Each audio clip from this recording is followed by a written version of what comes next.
Урматтуу катышуучулар, урматтуу депутат айымдар, мырзалар, саламатсыздарбы? Баарыңыздарга кайрадан байланышка чыгып көрүшүп жатканыбызга кубанычтабыз. Биздин кезектеги чай сүйлөшүүбүзгө кош келипсиздер. Бүгүн сиздер менен биргеликте биз мамлекеттик сатып алуулар жөнүндө сөз кылмакчыбыз. Бул темада биздин эксперт Уланбек уулу Дастанбек мырза жакшы бир маалыматтарды айтып бөлүшмөкчү. Бүгүнкү чай сүйлөшүүнү баштаардын алдында бир нече техникалык маселелер боюнча айтып кетели. Сураныч баарыңыздар бири бирибизге тосуколдук жаратпаш үчүн микрофондорубузду өчүп кармайлы. Андан тышкары эгерде сиздерде кандайдыр бир суроо болгон болсо, чатка жазсаңыздар болот. Биз окуп беребиз. Же болбосо баягы биякта иконка кол көтөрүү деген функциясы бар. Ошол кол көтөрүп, анан кезеги менен суроолорубузду берсек болот. Эсиңиздерге сала кетели, бул иш-чара Кыргыз Республикасынын шайлоо жана референдум өткөрүү боюнча Борбордук комиссиясы жана ошондой эле Борбордук Азиянын жергиликтүү башкаруу академиясынын ийгиликтүү аймак деген аймак 2 долбоорунун алкагында уюштурулууда. Анда эмесе сөздү мен Дастанбек мырзага берейин. Башында баягы жаз өзүңүз жөнүндө айтып, андан тышкары азыркы учурдагы жаңы толуктоолор жөнүндө токтолуп кетсеңиз, андан кийин биздин катышуучуларга суроо жооп беретиндей этапка өтсөк. Чоң рахмат, Айгерим. Дагы бир жолу бардыгыңыздарга кутман кеч, урматтуу катышуучулар, чай сүйлөшүүнүн коноктору. Жакшы уюштуруп коюп турсуздар. Уюштуруучуларга эң биринчиден ыраазычылык.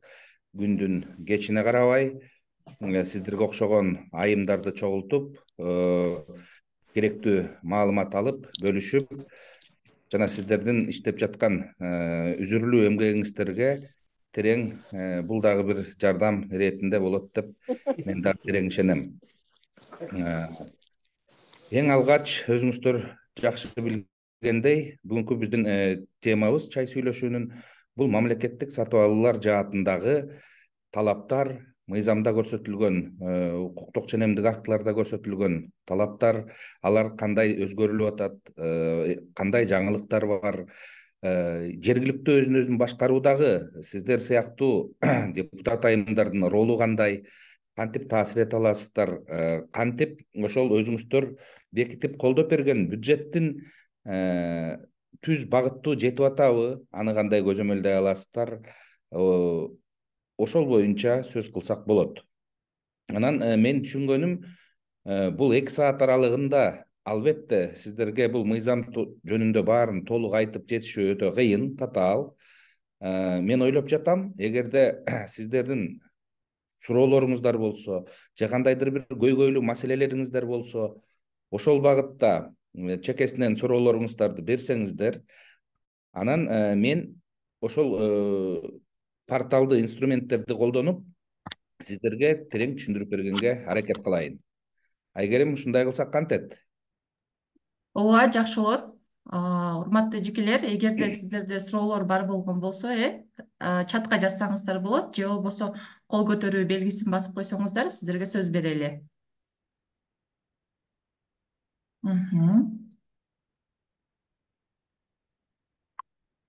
Так, азырынча көрпөй элем. Аңгычакты суроолоруңуздар даяр болгончо, эгерде мага уруксаат берсеңиздер, кыскача айтып берейин жаңылыктарды жүргүзүлүп жаткан иштер боюнча. Ошондо Айгерим, Дастан мырза, саламатсыңарбы? Саламат. Немеде бул жака жанагы чатка биздин жана неме клубтун чаты бар да. Бул жакта суроо түшкөн, айыл өкмөттөн тендерсиз акчаны кайсыл багыттар менен чыгарса болот, же такыр болбойбу деген суроо бар да. Айыл өкмөттөн акчаны тендерсиз кантип чыгарса болот? Кайсыл багыттар менен чыгарса болот, же такыр болбойбу деген суроо бар экен да бул жакта. Жакшы. Эми Нурзат Керимова айым. урматтуу катышуучулар, мындай акчаны чыгарса дегенди мен туура түшүнсөм, акчаны кантип туура пайдаланса болот деген сурообу, же мамлекеттин акчасын кантип чыгарып чөнтөккө салып алса болот деген сурообу?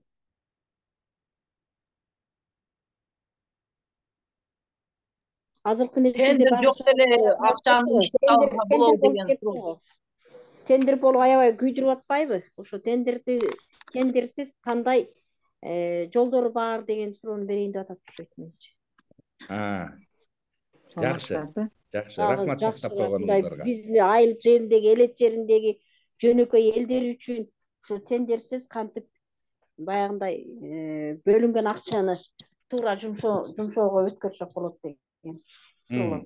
Эми туура жумшоого. А то чыгарып кеттүү деген ал башка суроо болуш керек.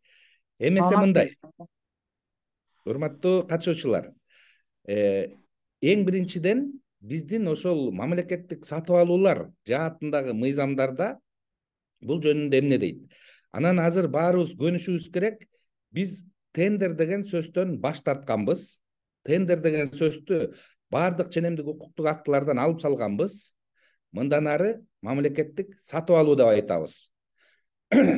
Ал эми мыйзамдын талабына ылайык бюджетте каралган мамлекеттик каржы деп табылган саналган акчанын бар жогу ошол мыйзамда көрсөтүлгөн тартипке ылайык сатылып алуу жүргүзүлүп ишке ашыш керек. Эмесе сиз айткандай жергиликтүү бийликтин, жайыл өкмөттөрдүн акчасын ушундай мамлекеттик сатып алууну расмий жарыялабай туруп сатып алуу өтө кыйын. Сөзсүз түрдө расмий порталга жарыяланыш керек, сатып алуу планы түзүлүш керек жана ошо пландын негизине ылайык иштер жүрүш керек. Ал эми сатып алуунун методдору жөнүндө айта турган болсок, бул мыйзамдын талабына ылайык 3 сатып алуу методу бар. Бирөө чектелбеген метод деп коебуз. Бул экиге бөлүнөт. Ичинен эки пакеттүү жана сүйлөшүүлөрдү жүргүзүү методу. Кийинки методубуз котировкаларды суратуу методу. Анан үчүнчү методубуз бир булактан түз сатып алуу методу. Мына ушул 3 методду колдонуу менен сатып алуу жүрүп келет.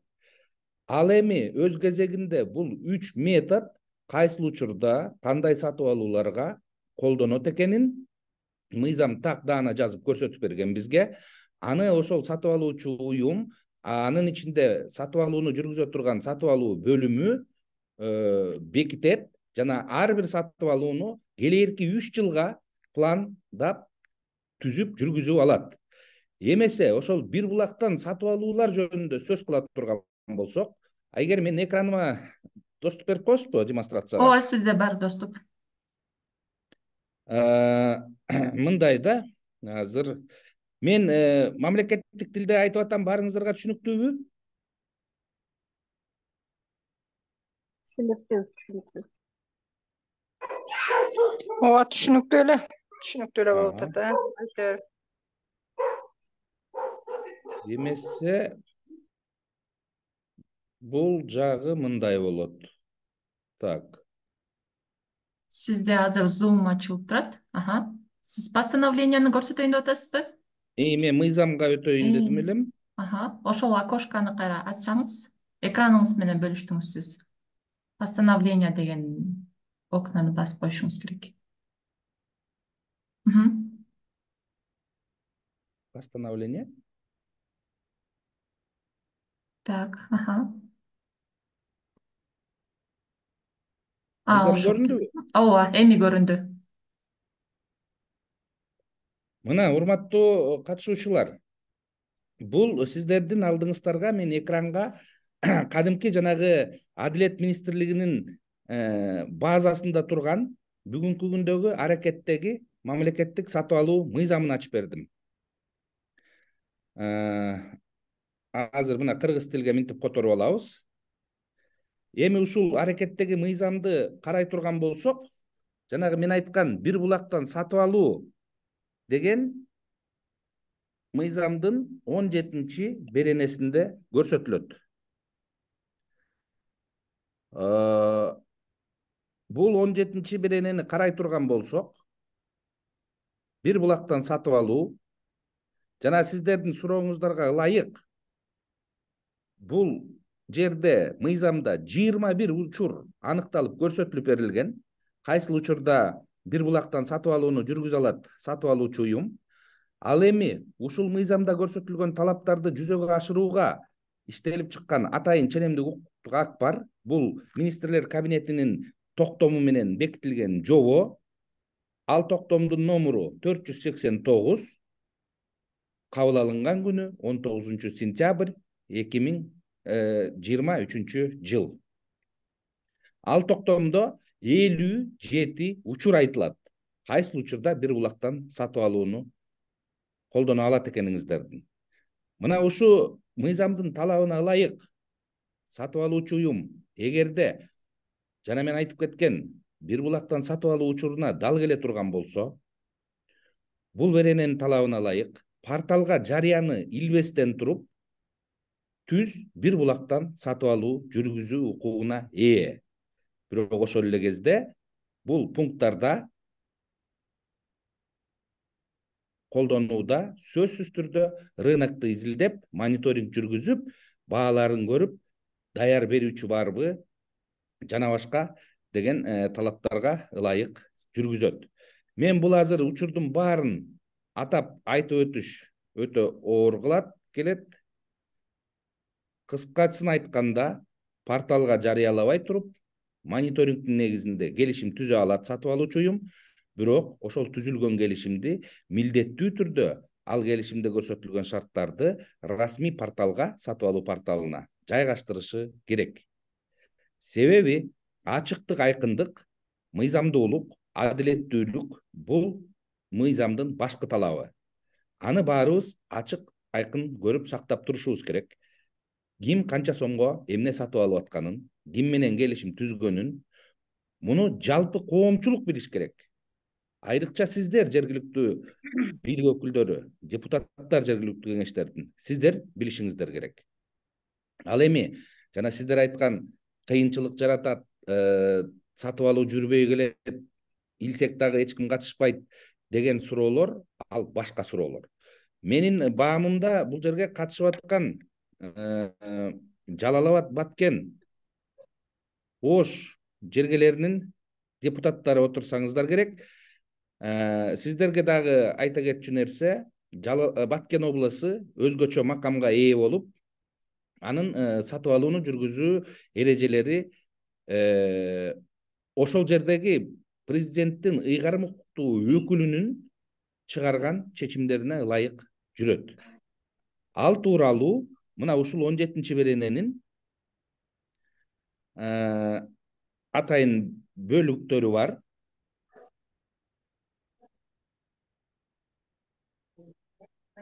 Кадамжай угатат агай. Кадамжайдагы бар. Коллегалар, Баткен. Баткен бар, Кадамжайдан катышып атам. Мен Кадамжай Айрыбас айыл өкмөтү. Ооба, сиздер билесиздер да жанагы атайын тиги тапшырма боюнча Баткен областына өзүнчө тартип эрежелер каралгандыгын. Толук кандуу маалыматым жок. Бардык айыл өкмөттөргө бул немеси жок да. Көп айыл өкмөттөр кап кеткенде ошол немеден статустан. В основном Лейлек өрөөнүдө берилген агай. Лейлек Баткенден дальше. Кадамжайга андай статустар жок. Ошо статуска киргендер атайын өзүнчө мыйзам бар, статус өзгөчө статус боюнча, анын иштелип чыккан жобосу бар, ошого ылайык сатып алууларды жүргүзүштөрү керек. Ал эми калганыңыздар болсо, мен ушул 17 берененин 3 бөлүгүндө көрсөтүлгөн учурларды сиздерге көрсөтүп берип атам. Мына 1 пункттан баштап бул мыйзамда жана мен айткан 21 учур, мындан тышкары атайын жанагы жобо менен, өкмөттүн жобосу менен бекитилген 57 учур каралган. Эгерде сиздердин сатып алуу, айыл өкмөттөрдүн сатып алуусу ушул 57 пункттун кай бирине дал келген болсо, түз бир булактан сатып алуу укугуна ээ болосуздар. Ал токтомдун номурун жана жогоруда айтып кеттим. Бул эмедеки сиз берген кантип порталга илбей эле түз сатып алам деген сурооңузга жооп. Дагы кийинки суроолоруңуздар болсо?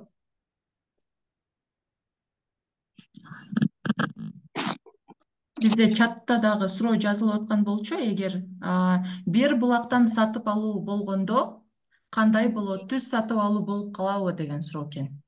Ооба, мыйзамда аталгандай, бул түз сатып алуу болот. Бир булактан деген мына аты айтып тургандай. Бирок мен жана жогоруда айтпадымбы? Мыйзамдын талабы бар. Сөзсүз түрдө сатып алуучу уюм келерки планды түзүүдө же бир сатып алууга баратканда рынокты мониторинг кылып изилдеши шарт. Сөзсүз изилдеш керек. Ал эми кантип изилдейт, кайсы булактардан карайт деген суроолоруңуздар болсо, буга жооп катары атайын мыйзамдын тиешелүү беренеси жана мен жогоруда айткан өкмөттүн токтомунун атайын бөлүмдөрүндө мониторингти кантип жүргүзүү тартиби көрсөтүлгөн.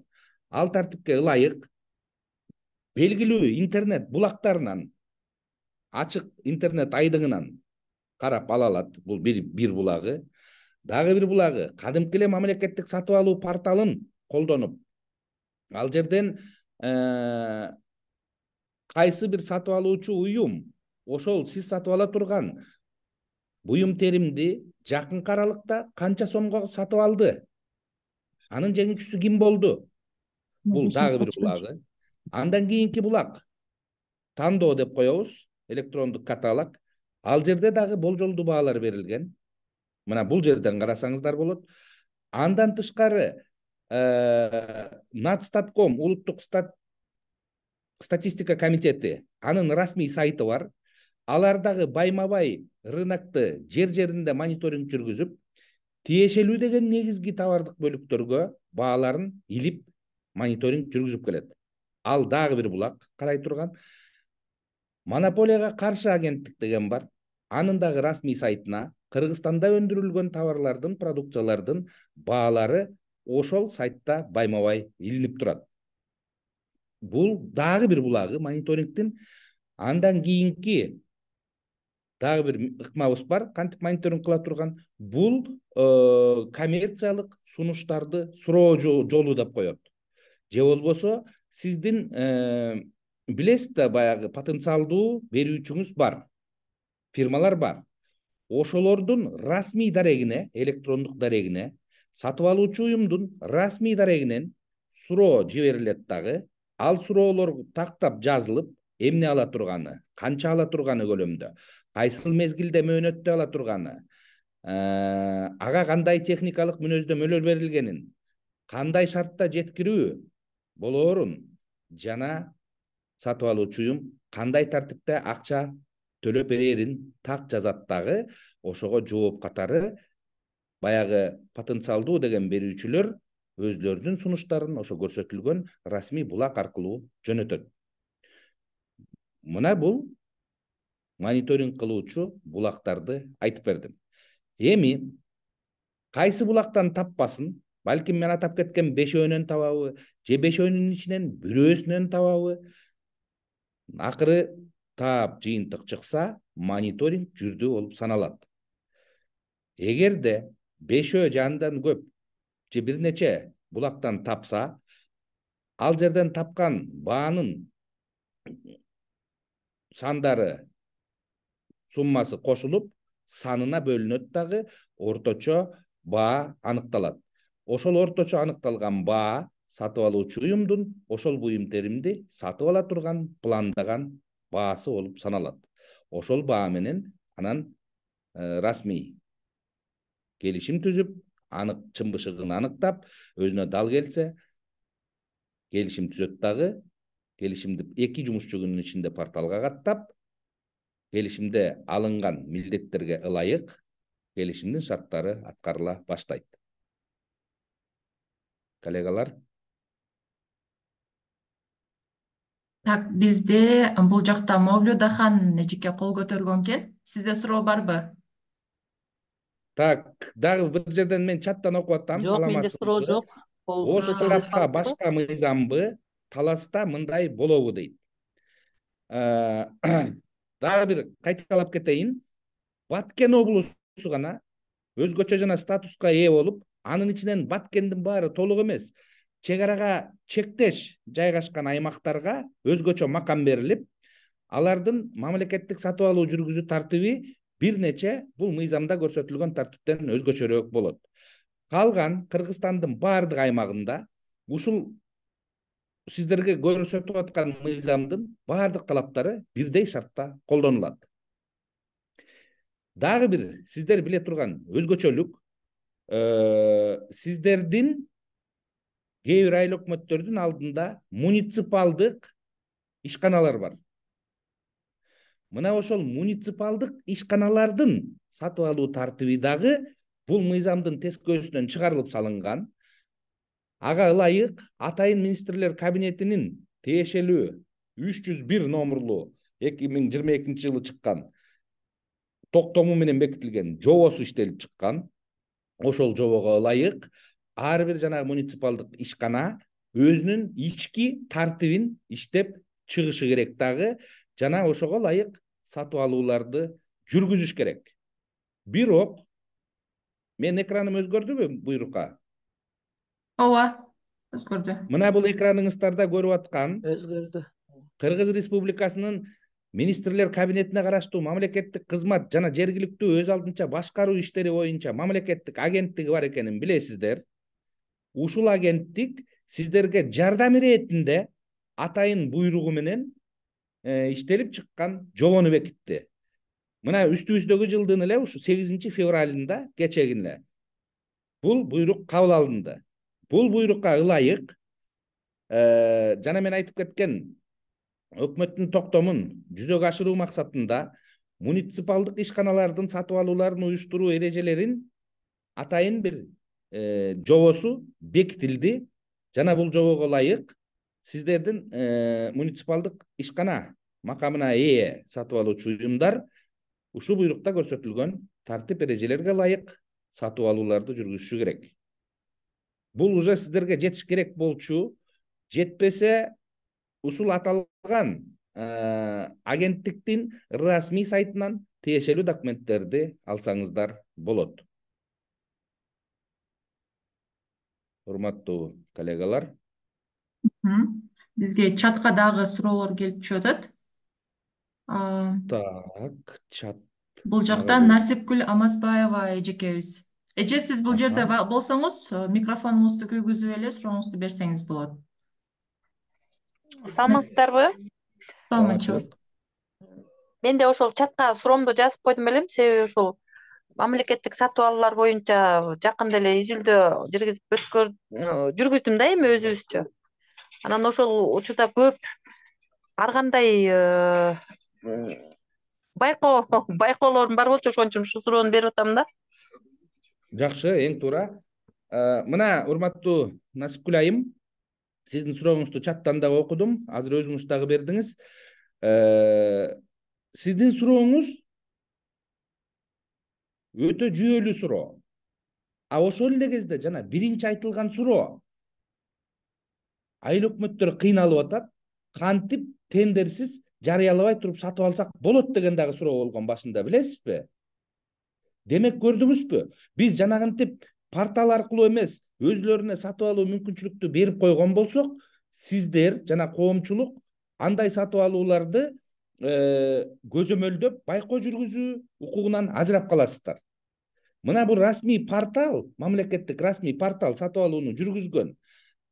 Атайын ошол ачыктыкты, айкындыкты, мыйзамдуулукту так сактоого багыттап, адамдык факторду жоюп, жана эки тарап жең ичинен сүйлөшүп алып эле өз билемдикке барбаш үчүн жалаң портал аркылуу жүргүзүлгөн сатып алуу гана тиешелүү натыйжага жеткирет. Мен буга далил катары порталды ачып көрсөтүп берем.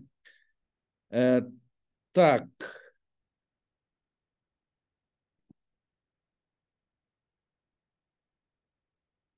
Агай, мен де сразу эле ушуга дагы кошумча суроомду кошуп коеюн.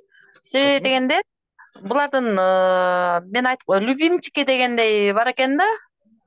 Бир эле поставщик менен канча жылдан бери иштеп келаткам. Ошондой эле осолор менен ошол боюнча да эмне үчүн алар бир иштешип келген кишилер менен эле канча жыл утуп алыш керек да алар. Бул дагы жакшы суроо. Мына көрдүңүзбү? Кайра эле биздин ошол сатып алуучу уюмдардын кылган кыймыл аракеттери, жүрүм турумдары ушул сыяктуу суроолордун пайда болушуна алып келет. Андан тышкары мына азыр Элмира айымдын суроосун окуп кетейин. Саламатсыздарбы? Мамлекеттик сатып алууларда тендерщик эң арзан баа менен сатышат да, натыйжада арзан, сапаты начар товар берет. Сапатсыз товардан сапатсыз иш бүтөт. Кантип сапатка өтөбүз? Эң жакшы суроолор, урматтуу айымдар. Мен азыр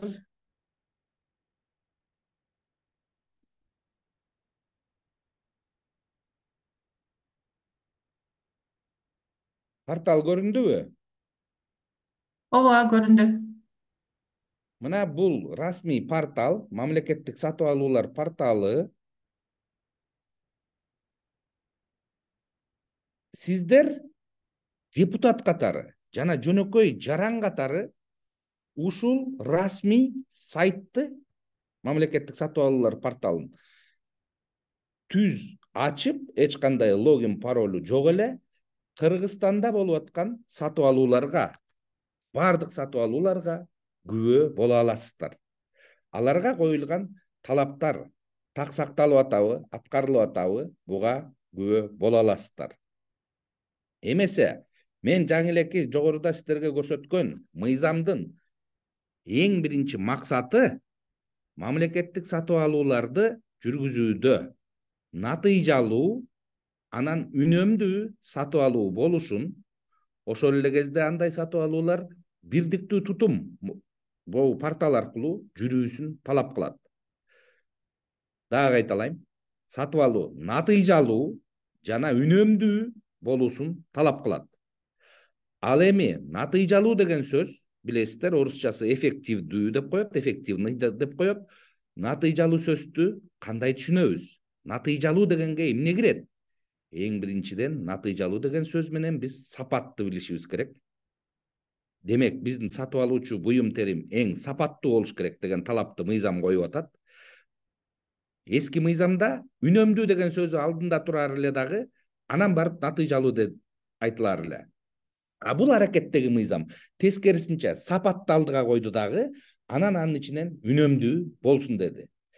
Жөнөкөй тил менен айтканда, сатып алуучу уюмдар жүргүзгөн сатып алуусу мыктынын ичинен, эң мыктынын ичинен мыктысын эң арзан баада сатып ал деди.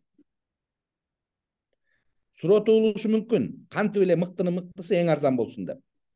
Болот. Ага жетүүнүн жолдорун бул мыйзамда көрсөтүлгөн.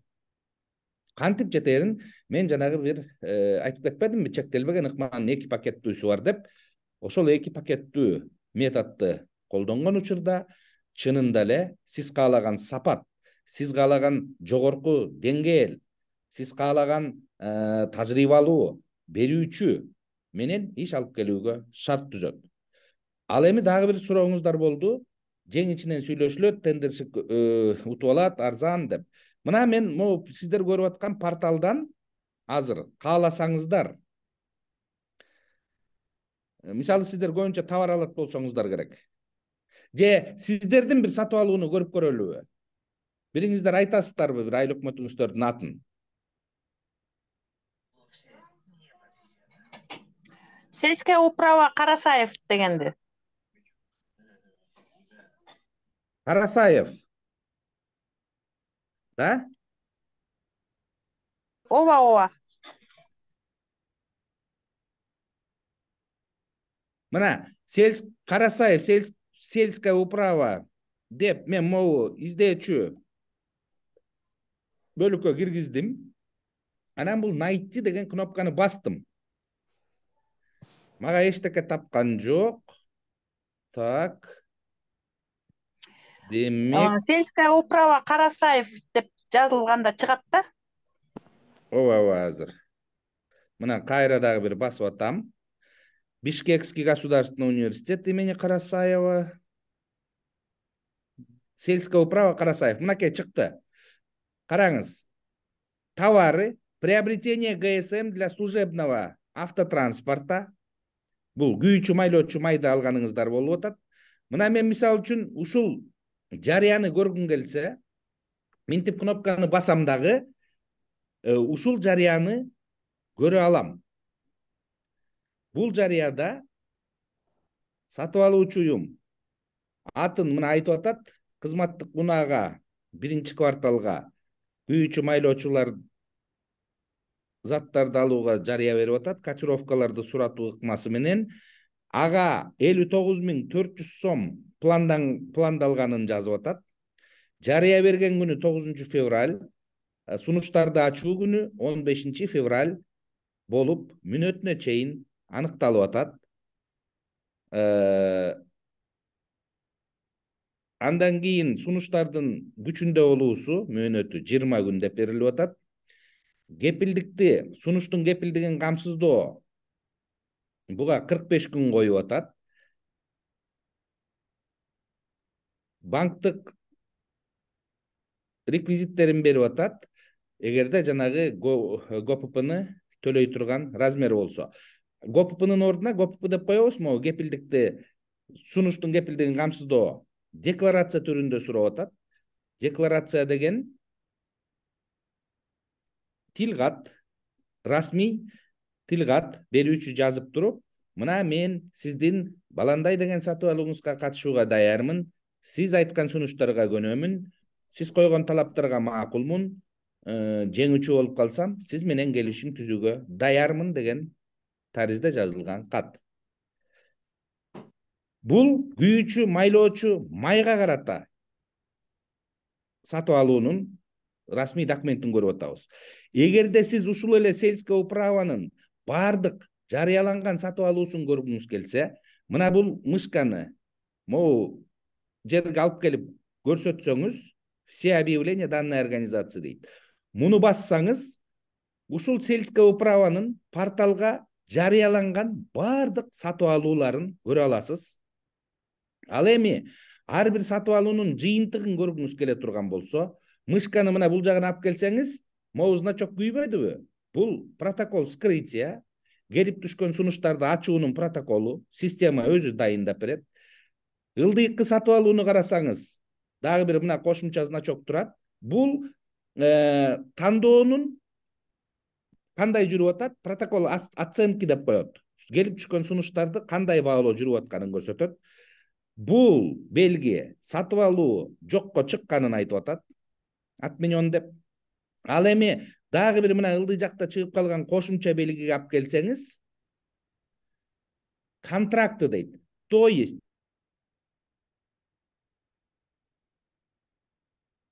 товары, приобретение оборудования для детского сада имени Шаменова.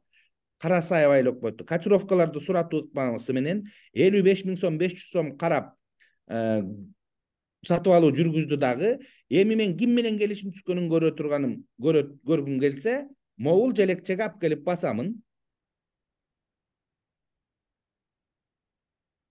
Могу интернет үзгүлтүккө учурап атат деп атат. Мына басканда система ушул келишим тууралуу маалыматты мага берди. Утуп алган Бегалиева Шайыркүл Ишаналиевна экенин белгилеп берип отурат. Мен пландаган сумма, мисалы үчүн айлык өкмөт сиздер 55.500 алам десеңиз, ал 47.480 сом менен жеңүүчү табылып атат. Эгерде мен контракттын ичин көрө тургам келсе, мына могу жерге мышканы алып келип, детали, срок поставки, график деп атат. Ар бирин басуу менен мен тиешелүү маалыматка ээ боломун. Мына бастык. Бул жерде контракттын ички жазылды, шарты. Эмне алыптырмын? Термометр, ведра, автомобильные весы, баки, мусорные пластмассы, жалюзи дейт. Канча штук алыптырмын, канча сомдон алыптырмын экендиги так даана жазылып атат. Эгерде бул артка келип, кайтып, кайсыл мөөнөттө коет экенин көргүм келсе, мына бул жерде жазылат. 26 январдан коюш керек экен. Ал эми кайра муну артка басып, итоги контракта дегенди көрүп атпайсызбы? Муну бассам, жанагы түзүлгөн контракт качан бүттү, качан аяктады, акт приемки качан коюлду? 27 октябрь 23-жылы кол коюлганын көрүп атам. Коллегалар, бул жерден 26-сында коюп, демек контракт аткарылды деп билсек болот. А сиздер депутат катары мына ушул акчанын каяка эмнеге коротулганын көрө алдыңыздар. Эми кайра эле депутат катары ушул сатып алуучу уюмга барып, бул жерде аталган товарлардын чын бышыгын, чын эле келдиби, барбы экендигин көрө алсаңыздар болот. Мына ушинтип порталды колдонуп, бар жогубуз ачык айкын иштесек, жанагы сиздердин шек туудурган суроолоруңуздар жең ичинен сүйлөшөт, башка кылат, арзандалат, сапатсыз алат деген суроолор өзүнөн өзү жоюлат. Дагы бир жолу айталайм, мыйзамдын башкы талабы мыктынын мыктысын эң арзан баада ал деди. Эң биринчи сапатка басым жаса деди. Так, чатты ачып атам. Ооба, Жумагүл эжеден суроо бар экен. Комиссиянын курамына кимдер кирет? Эгер айыл өкмөт сатып алып жатса, сөзсүз сертификаты бар адам киреби деген суроо экен. Эң жакшы суроо. Эми бул суроого мындай жооп.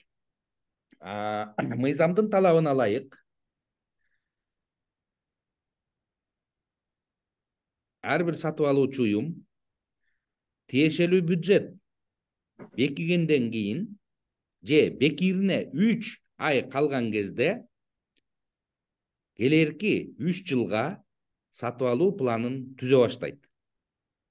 Ал сатып алуу планын түзүүдө ар бир ошол сатып алуучу уюмдун жанагы бөлүмдөрү бар го, тиешелүү бөлүмдөрү, башкармалыктары, булардан буйртма келип түшүшү керек.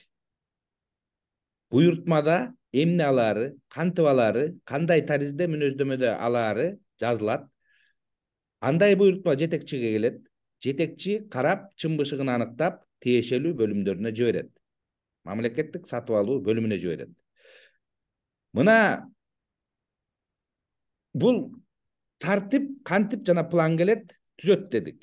Эми ар бир сатып алуучу уюм ошо келерки планын түзөөрдөн мурун, же болбосо үстүбүздөгү жыл бүтөөрүнө 10 жумушчу күн калган кезде келерки жылга мамлекеттик сатып алууларды өткөрүүгө комиссиянын курамы түзүлүш керек.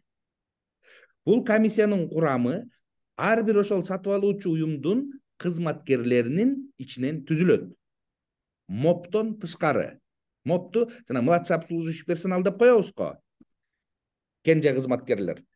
Алардан тышкаркы курамдын ичинен түзүлөт. Демек, бул жанагы жетектөөчү адистиктерде иштеген кызматкерлер, жетекчилер өзлөрү, башкаруу бөлүмдөрүндө иштегендер, булардын курамынан жетекчинин буйругу менен расмий комиссия түзүлөт, мамлекеттик сатып алуу. Эми ошол түзүлгөн комиссия атайын ар бир сатып алуучу уюмдун ички жеке кабинети деп коебуз, бул порталга кирип иштей турган. Ошол жерде атайын мүмкүнчүлүк бар. Ар бир жанагы буйрукка кирген кызматкерди аты жөнүн, инененин, электрондук дарегин, сертификаты барбы, жокпу экендигин тактап туруп, порталга тизмеге киргизет. Бул жеке кызматкерлер тууралуу сөз болду. Ошондой эле бул мыйзамдын талабына ылайык ал сатып алуу комиссиясынын курамына башка дагы өкүлчүлүктөрдөн же бир мамлекеттик уюмдардын ичинен кызматкерлер киргизсе болот, эксперт катары, эгерде кайбир айыл өкмөттөрдө андай тиешелүү адистиги бар кызматкерлер жок болгон учурда ошондой эле жарандык коом өкүлдөрү алардан расмий кат түрүндө комиссиянын курамына киргизүүсүн өтүнүү жиберген каты болсо, бул учурда милдеттүү түрдө ар бир сатып алуучу уюм ошол жарандык коом өкүлдөрүн комиссиянын курамына киргизүүгө милдеттүү. Андан тышкары сиздер, урматтуу жергиликтүү кеңештин депутаттары, сиздер дагы толук кандуу кайсы бир сатып алуу болбосун комиссиянын курамына өз ыктыярыңыздар менен кат түрүндө кайрылуу жолу менен кирип, андан ары толук кандуу комиссиянын милдетин так аткарып иш жүргүзүүгө укуктуусуздар. Бул учурда сиздер депутат катары кайбир ушул сатып алуу комиссиянын курамына кирип калган болсоңуздар, сатып алуу мыйзамынын жобосу жогору турат дагы, жана мен айткандай, толук кандуу комиссиянын мүчөсү катары иш жүргүзө аласыздар. Ошол эле кезде сиздерге өзүңүздөргө тиешелүү мыйзамдарда эмне деп жазылат? Бул сыяктуу комиссиянын курамына сиздер байкоочу гана катары киришиңиздер керек деген жери бар.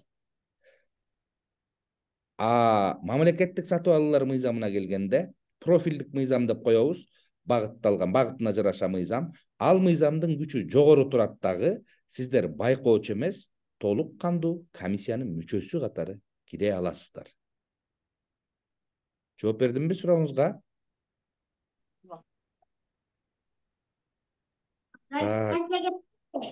Кийинки Тагаева Райкан. Сатып алуу тендершик менен сөзсүз сүйлөшүлөт. Мисалы, көмүр сапаты өтө начар жана дагы материал түрүндө болсо базардан кымбат болуп жатат да. Эми мындай, урматтуу Райкан айым, мен жогоруда белгилегендей, бул мыйзам эң биринчи сапатка басым жасайт. Сапаттууну ал, анын ичинен, сапаттуулардын ичинен арзанын карап ал деди. Сиз айткандай, начар көмүр келсе, начар талап коюлуп атса, жана мен айтпадымбы, комиссиянын курамы түзүлөт деп. Сиздер болсо билишиңиздер керек. Бул мыйзамдын талабына ылайык ал түзүлгөн комиссия эмне жумуш алып бараарын. Ошону кыска айтып берейин. Мына порталга кирет деп эдим, жетекчинин буйругу менен кирген курам. Бирок жыл ичинде кандайдыр бир сатып алуулар ар өз мезгилинде болуп келет. Эмесе ар бир сатып алуунун кез келген кезде портал, могу система, баягы башта түзүлгөн курамдын ичинен чучугулак жолу менен, рандомдуу жол деп коебуз, чучугулак жолу менен комиссиянын курамын система аныктайт. Могу веб-портал аныктайт. Жетекчи аныктабайт мындан ары. Башта эски мыйзамда жетекчи аныктап келер эле. Бул сатып алууга сен болосуң деп, балким өзүнө жакын адамдардан комиссия курап алып, жанагынтип өзүм билемдикке бара турган иштерди кылып келген чыгар. Ал эми бул мыйзам ага жол бербейт. Тескерисинче чучугулак жолу менен баягы курамдын ичинен комиссиянын саны аныкталыш керек дагы. Ошол тандалган комиссия эми сатып алуу бөлүмү даярдаган сатып алуу документин бекитет. Ал сатып алуу документинде сатып алууга багытталган талаптар, бул сыяктуу көмүр болобу, башка болобу, буга коюлган талаптарды ошол комиссия, сатып алуу комиссиясы бекитет.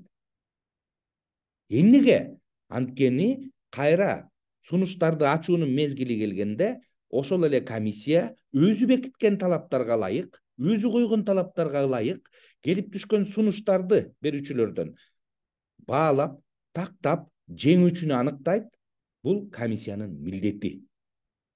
Сиздер бул жерде көп жерде тендершикти күнөөлөп келип атасыздар. Тендершик ушундай, тендершик деп. Дагы бир кайталайын, урматтуу катышуучулар. Бул мыйзам тендершиктин мүмкүнчүлүгүн толугу менен чектеген. Тескерисинче комиссия ал кезде жанагы мен айтпадымбы, жарандык коом өкүлү болобу, башка бир чучугулак жолу менен тандалып алган комиссиянын курамы болобу, мына ушулар аныктайт жеңүүчүнү. Эгерде сиздерде начар сатып алуу жүрүп атса, алган товардын сапаты төмөн болуп аткан болсо, буга эң биринчи ошол сатып алуу комиссиясынын күнөөсү бар. Демек, ал сатып алуу комиссиясы өзүнүн милдетин так билбестен, эмне кайсы документтерге кол коерун билбестен, бар жогун жанагы сатып алуу бөлүмүнүн адиси даярдап берген документке айла жогунан кол коюп келгендиктен мына ушул сыяктуу көрүнүштөр байкалат.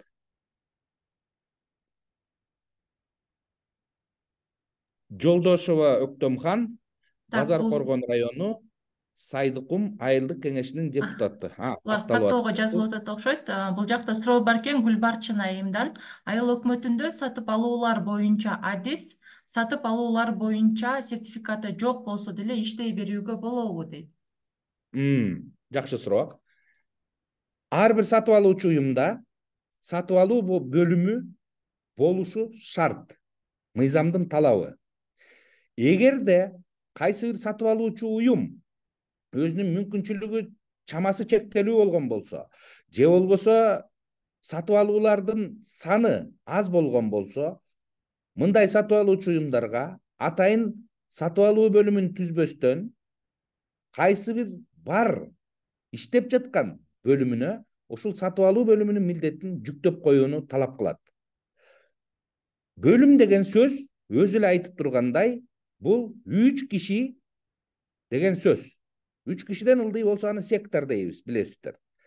Мына эми ошол 3 кишиге сатып алуунун милдети жүктөлдү. Үчөөнүн тең тиешелүү түрдө сатып алууга багытталган сертификаты болгон болуш керек. Ал сертификатты бүгүнкү күндө Каржы министрлигинин алдында атайын окуу борбору бар.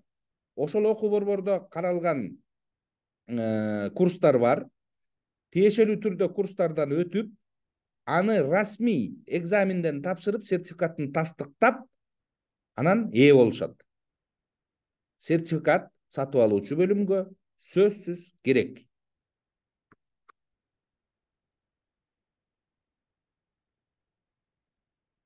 Так. Кийинки суроо. Айыл өкмөтүндө сатып алуулар боюнча адис, сатып алуулар боюнча сертификат жок болсо деле, мен жооп бердим. Бул окулду. Арзанын ал дегенине түшүндүк. Сапаттуу товар алуу жагын көп түшүнбөй калдым. Макул. Азыр мен анда кайтып мыйзамга келейин.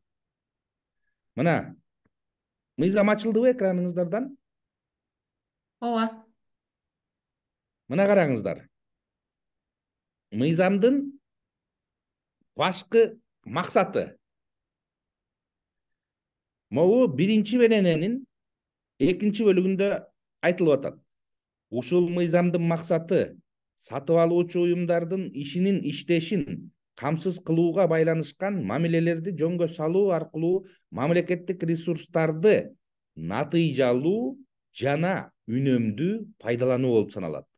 Натыйжалуу жана үнөмдүү. Бул башкы максат экенин эстеп туруңуздар. Ага кандай жолдор жетет, кайсыл принциптер сакталыш керек? Мына бул ылдыйкы 3-чү бөлүмдө айтылып жатат. Ал эми мен жанагынтип кайсыл ыкмада колдонулуп жетет дегенге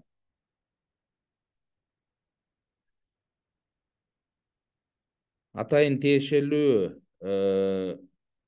метод бар дебедимби?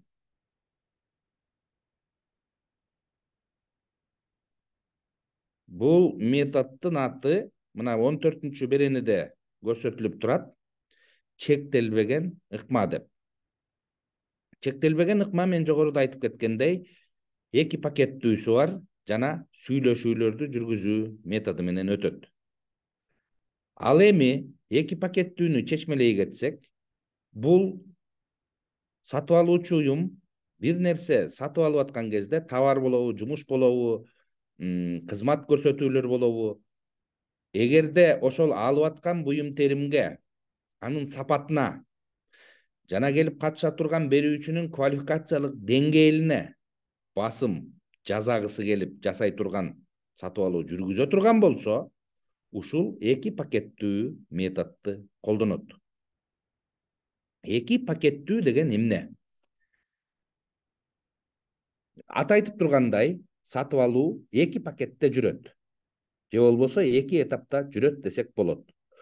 Бул методду колдонгондо сатып алуу документинин талабы коюлат. Ала турган буюм теримдин мүнөздөмөсү талабы так жазылат, жарыя берилет. Порталга жарыя берилгенден 10 жумушчу күн өткөн соң гана портал аркылуу келип түшкөн сунуштарды ачуу жүрөт. 10 жумушчу күн. Демек, каалап мен келип катышам деген берүүчүгө тиешелүү мөөнөт берилди. 10 жумушчу күн ичинде кандай сатып алуу болбосун даярданып, өзүнүн сунушун берип калууга жетишет. Эмесе, сатып алуунун кези келип, мөөнөтү келген кезде система биринчи пакетти ачып берет.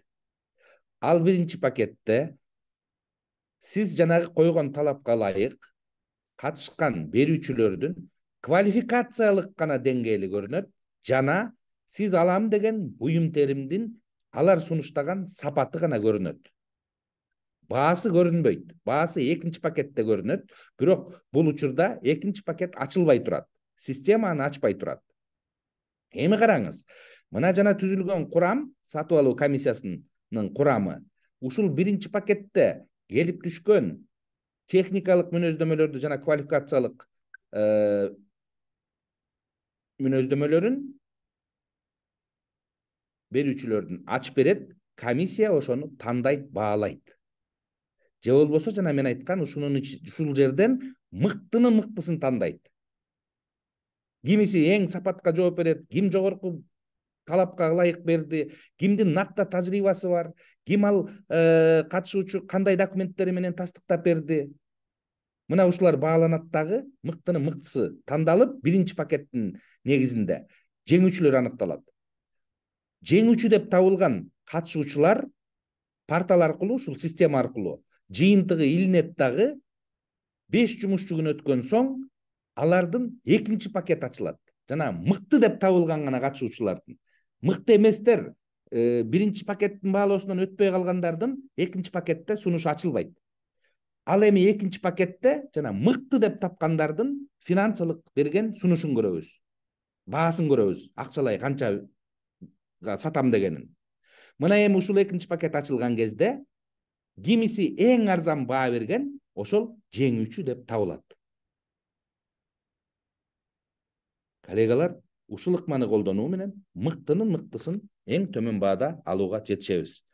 Жооп бердимби сурооңузга? ДС деп коюп турсуз. Арзанын ал дегенге түшүндүк. Сатып алуу, сапаттуу товар алганга түшүнбөй калдым деген сурооңузга жооп бердим. Кийинки суроо.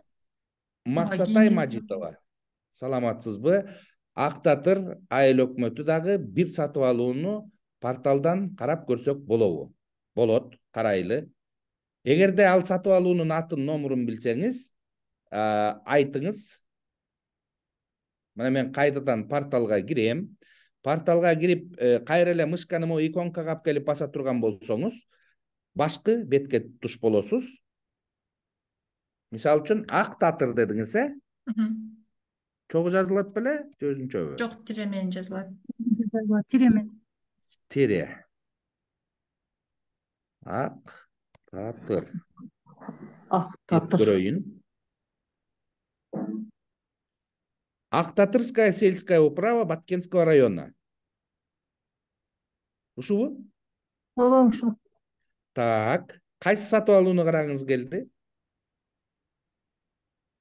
Бул эле Же бир карай мындай көрөйүн. үйрөнүүгө эле карап көрөйүкчү. Кандай? Үйрөнгөнгө карап көрөйүкчү. Макул.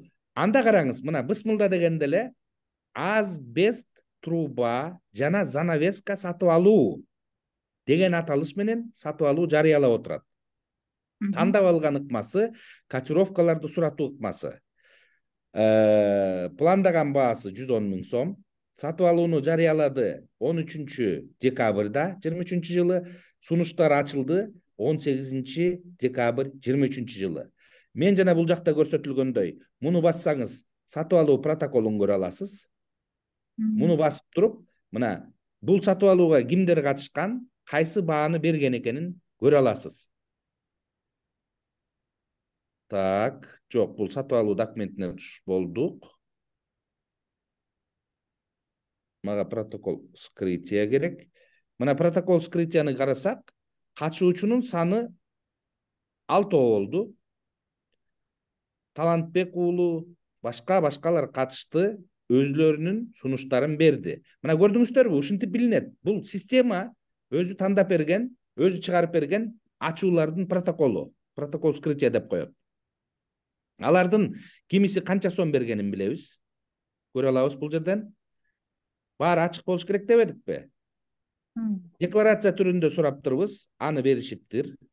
Андан тышкары, мына бул жакта көрүп аткан, бул экрандарды бассаңыздар, ар бир берүүчүнүн сунушу көрүнөт.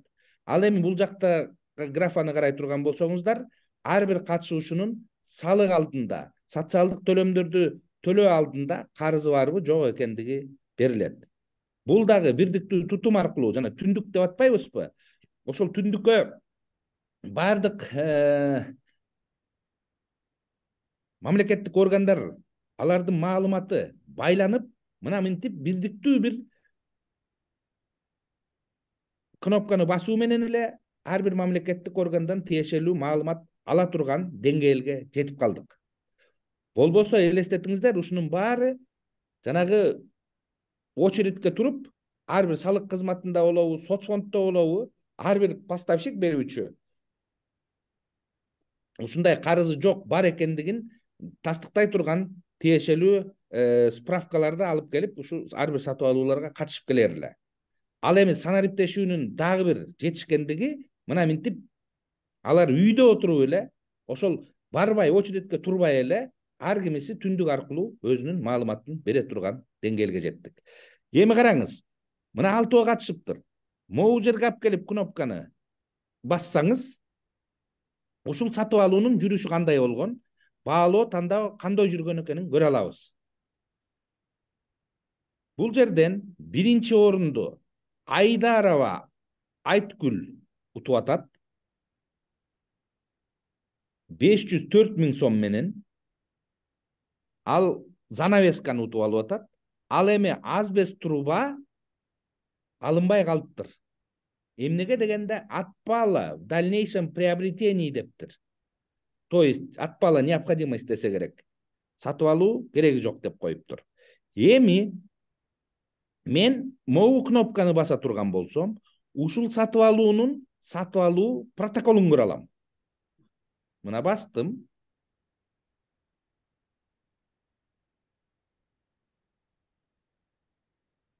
Азыр система жүктөп атат мага.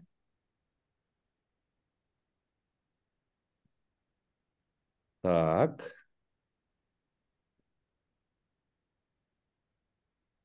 Жүктөлгүч агай, сизге бир суроо да, ушул жерде атпалы дегенди кандай түшүнсөк болот экен? Эми мындан ары сатып алуунун кажети жок болуп калды деген сөз да. Ушундай Биз жүйө албай менен калганбыз, азбест ушул турбасын албай калышты. Мына расмий чыгарылган жыйынтык. Протоколу ушинтип порталдан көрүнөт.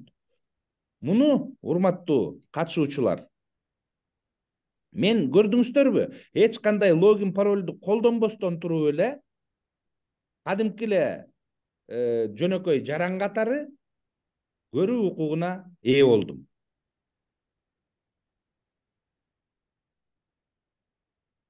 Так, мен азыр кайтып порталга келейин. Порталга келип, мына ушул сатып алуу документин сиздер менен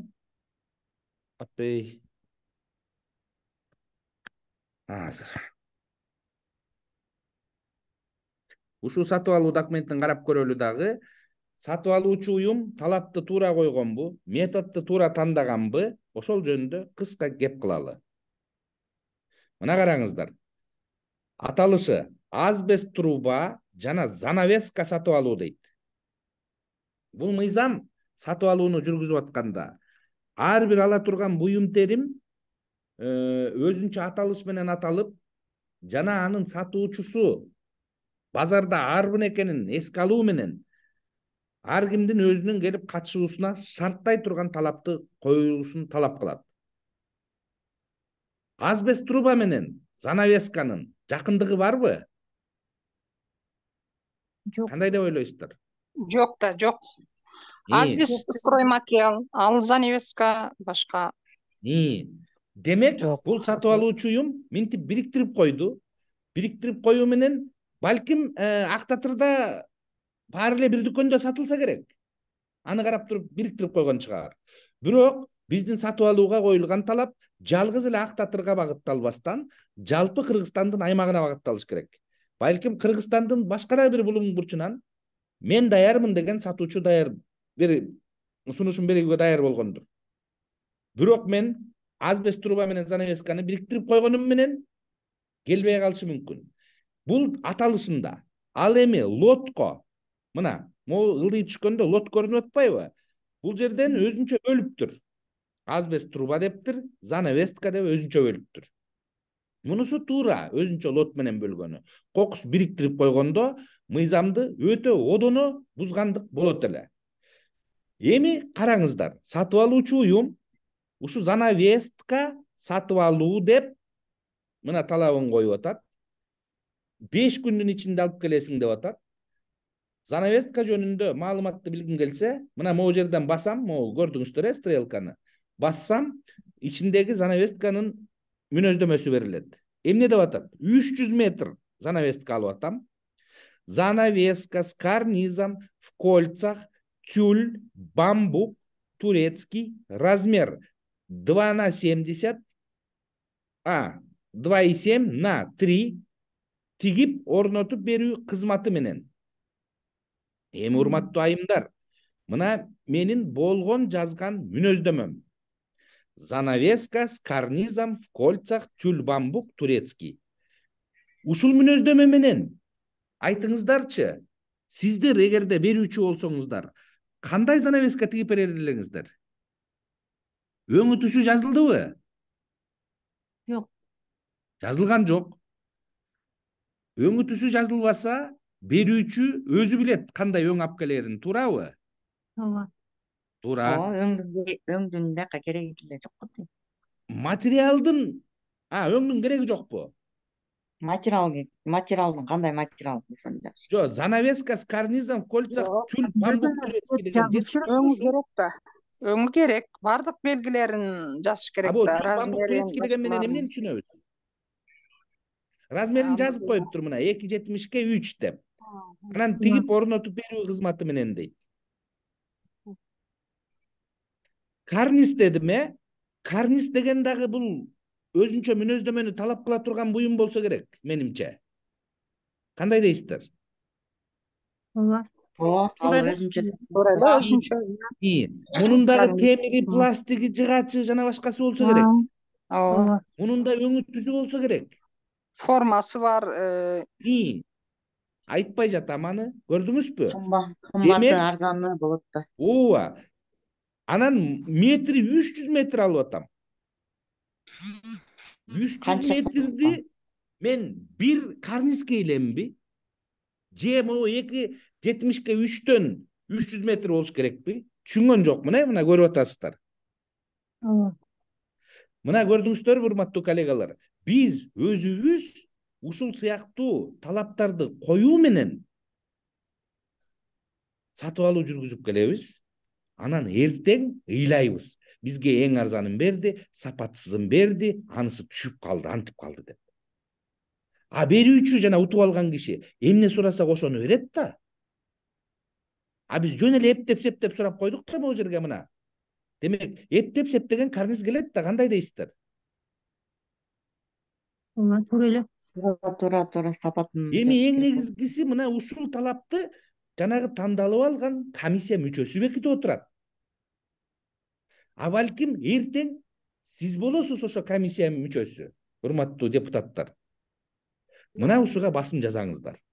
Өтө Эми так азбест азбест трубанын мүнөздөмөсүн карап көрөлү. Бастык. Штука, количество 0 деп жазып атам. Азбест труба, диаметр 300, длина 5 метров. Описание жок, болгон ушу. Көрдүңүздөрбү, урматтуу коллегалар? Мына биз кандай талап койсок, ошондой товар келет. Сиздердин жана буга чейинки берген сурооңуздардын бар жогу тең эң начарын, эң жаманын алып келип атканы жөнүндө берип аткансыздар. Тендершик сүйлөшүп алат. Анан кээ бириңиздер айткансыздар, бир эле утуп алган киши кайра ута берет, ошол эле жеңүүчү боло берет деп. Албетте ошол утат, ошол жеңүүчү болот. Анткени башка фирма силер эмне деп жазып атканыңарды түшүнбөйт. Ал келбей коет мындай сатып алууга. А баягы сизди түшүнгөн киши, занавеска бул муну айтып атат деп анан билсе өзү келет. Көрдүңүзбү? Биздин ар бир койгон талап болушунча катышуучунун санын арбытып, атаандаштыкты жаратып, ошончолук жогорку сапатта, төмөн баада алууну шартташыбыз керек. Эми ылдыйраак түшсөк, мына квалификациялык талаптар болуп атат.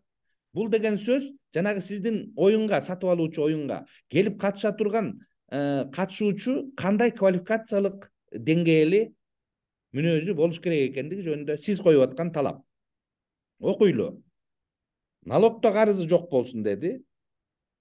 Туура. Анан кийин бук балансын берсин деп атат. Бухгалтердик баланс, единая налоговая декларация дегендерди билесиздер. Бул милдеттүү түрдө суралуучу документтер, минималдык квалификациялык талаптар деп коет. Андан тышкары аффилирленген жагы жоктугу жөнүндө кат түрүндө маалымат берсин деди. Анан тиешелүү тажрыйбасы болсун деди. Иметь опыт выполнения не менее 2 аналогичных договоров на сумму не менее лота деди. Макул. Мурда бая иш кылып жүргөн опытыңды далилдей турганыңды тастыктап бер деди. Мына урматтуу коллегалар, менин болгон, койгон талабым ушу квалификациялык деңгээлине. Ал эми мыйзам эмне деди квалификациялык талап коюу боюнча? Аны карап көрөлү. Мыйзам болсо айтып атат. Мындан ары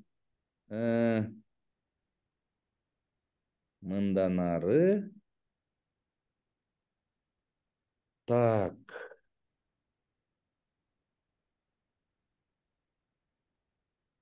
Мыйзам айтып жатат. Азыр менин экраным.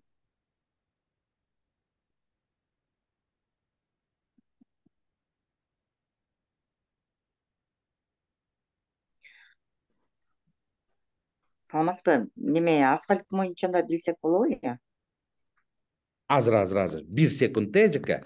Мына мен сиздерге азыр мыйзамдын талабын айтайын жана квалификациялык деңгээлди коюу боюнча. 23-чү беренеде берилген. Андай норма.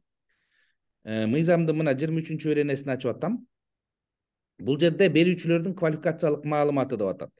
Сатып алуу жөнүндө документтерде берүүчүлөрдүн квалификациялык деңгээлине карата талаптар, ошондой эле квалификациялык талаптарга шайкештигин документалдык далилдерге болгон талаптар белгиленет деп атат.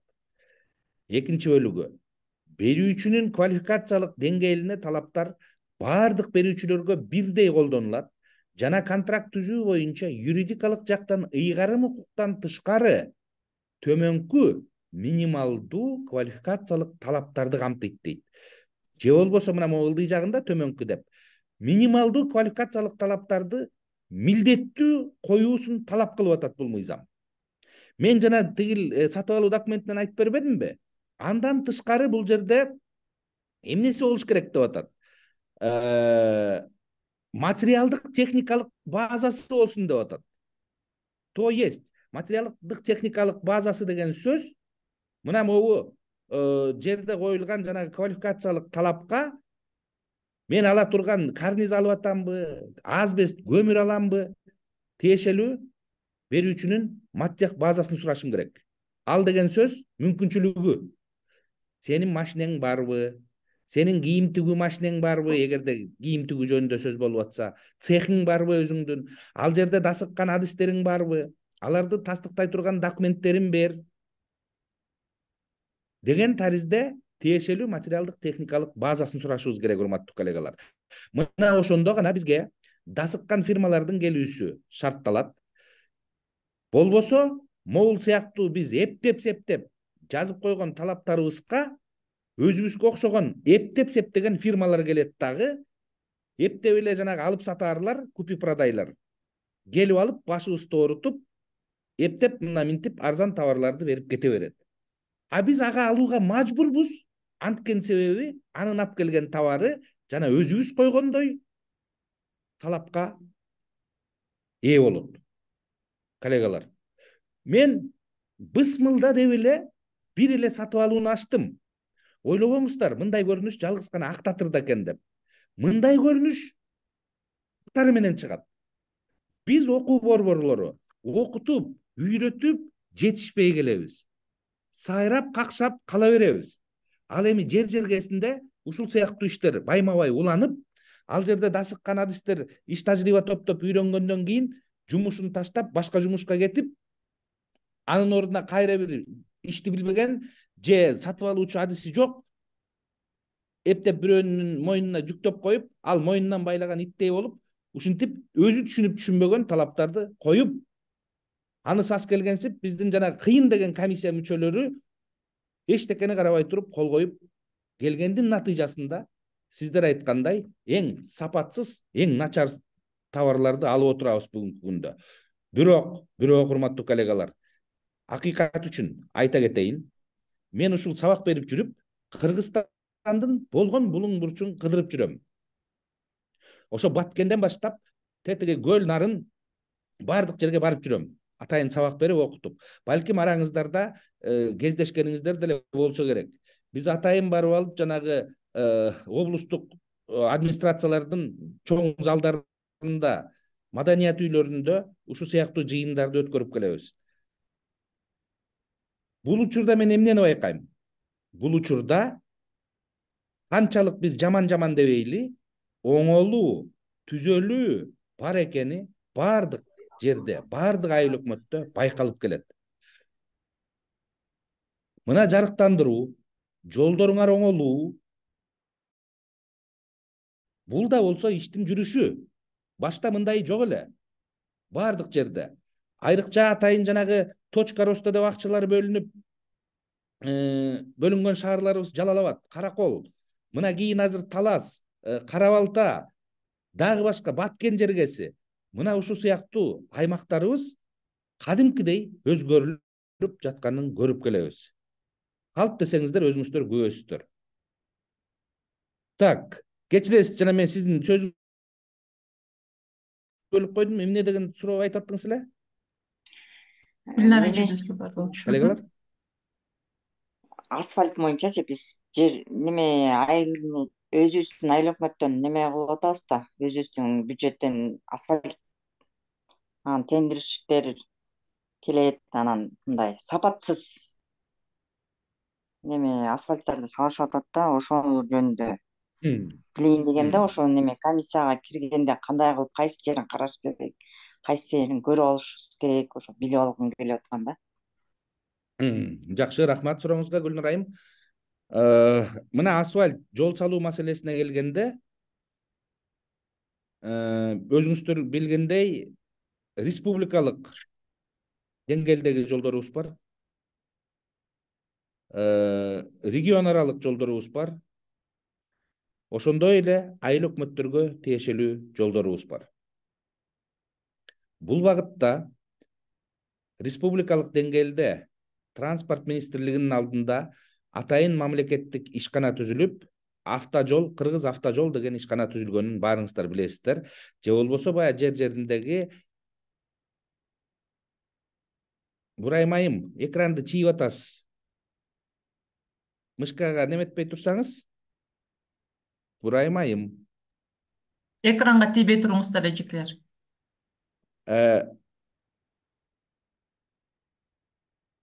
Мына өзгөчө айыл өкмөттөргө тиешелүү жол участактарын куруу, салууга келгенде өтө чоң тоскоолдуктар, өтө чоң кыйынчылыктар бар. Эң биринчи кыйынчылык бул ошол аймакта же ошол айыл өкмөттө тиешелүү адистин жоктугу. Элестетиңиз, тиешелүү адиси жок туруп, сиздер жол курууга барып атасыздар. Жергиликтүү бюджеттен болобу, республикалык бюджеттен же кайсы бир фонддор аркылуу акчалар бөлүнөт.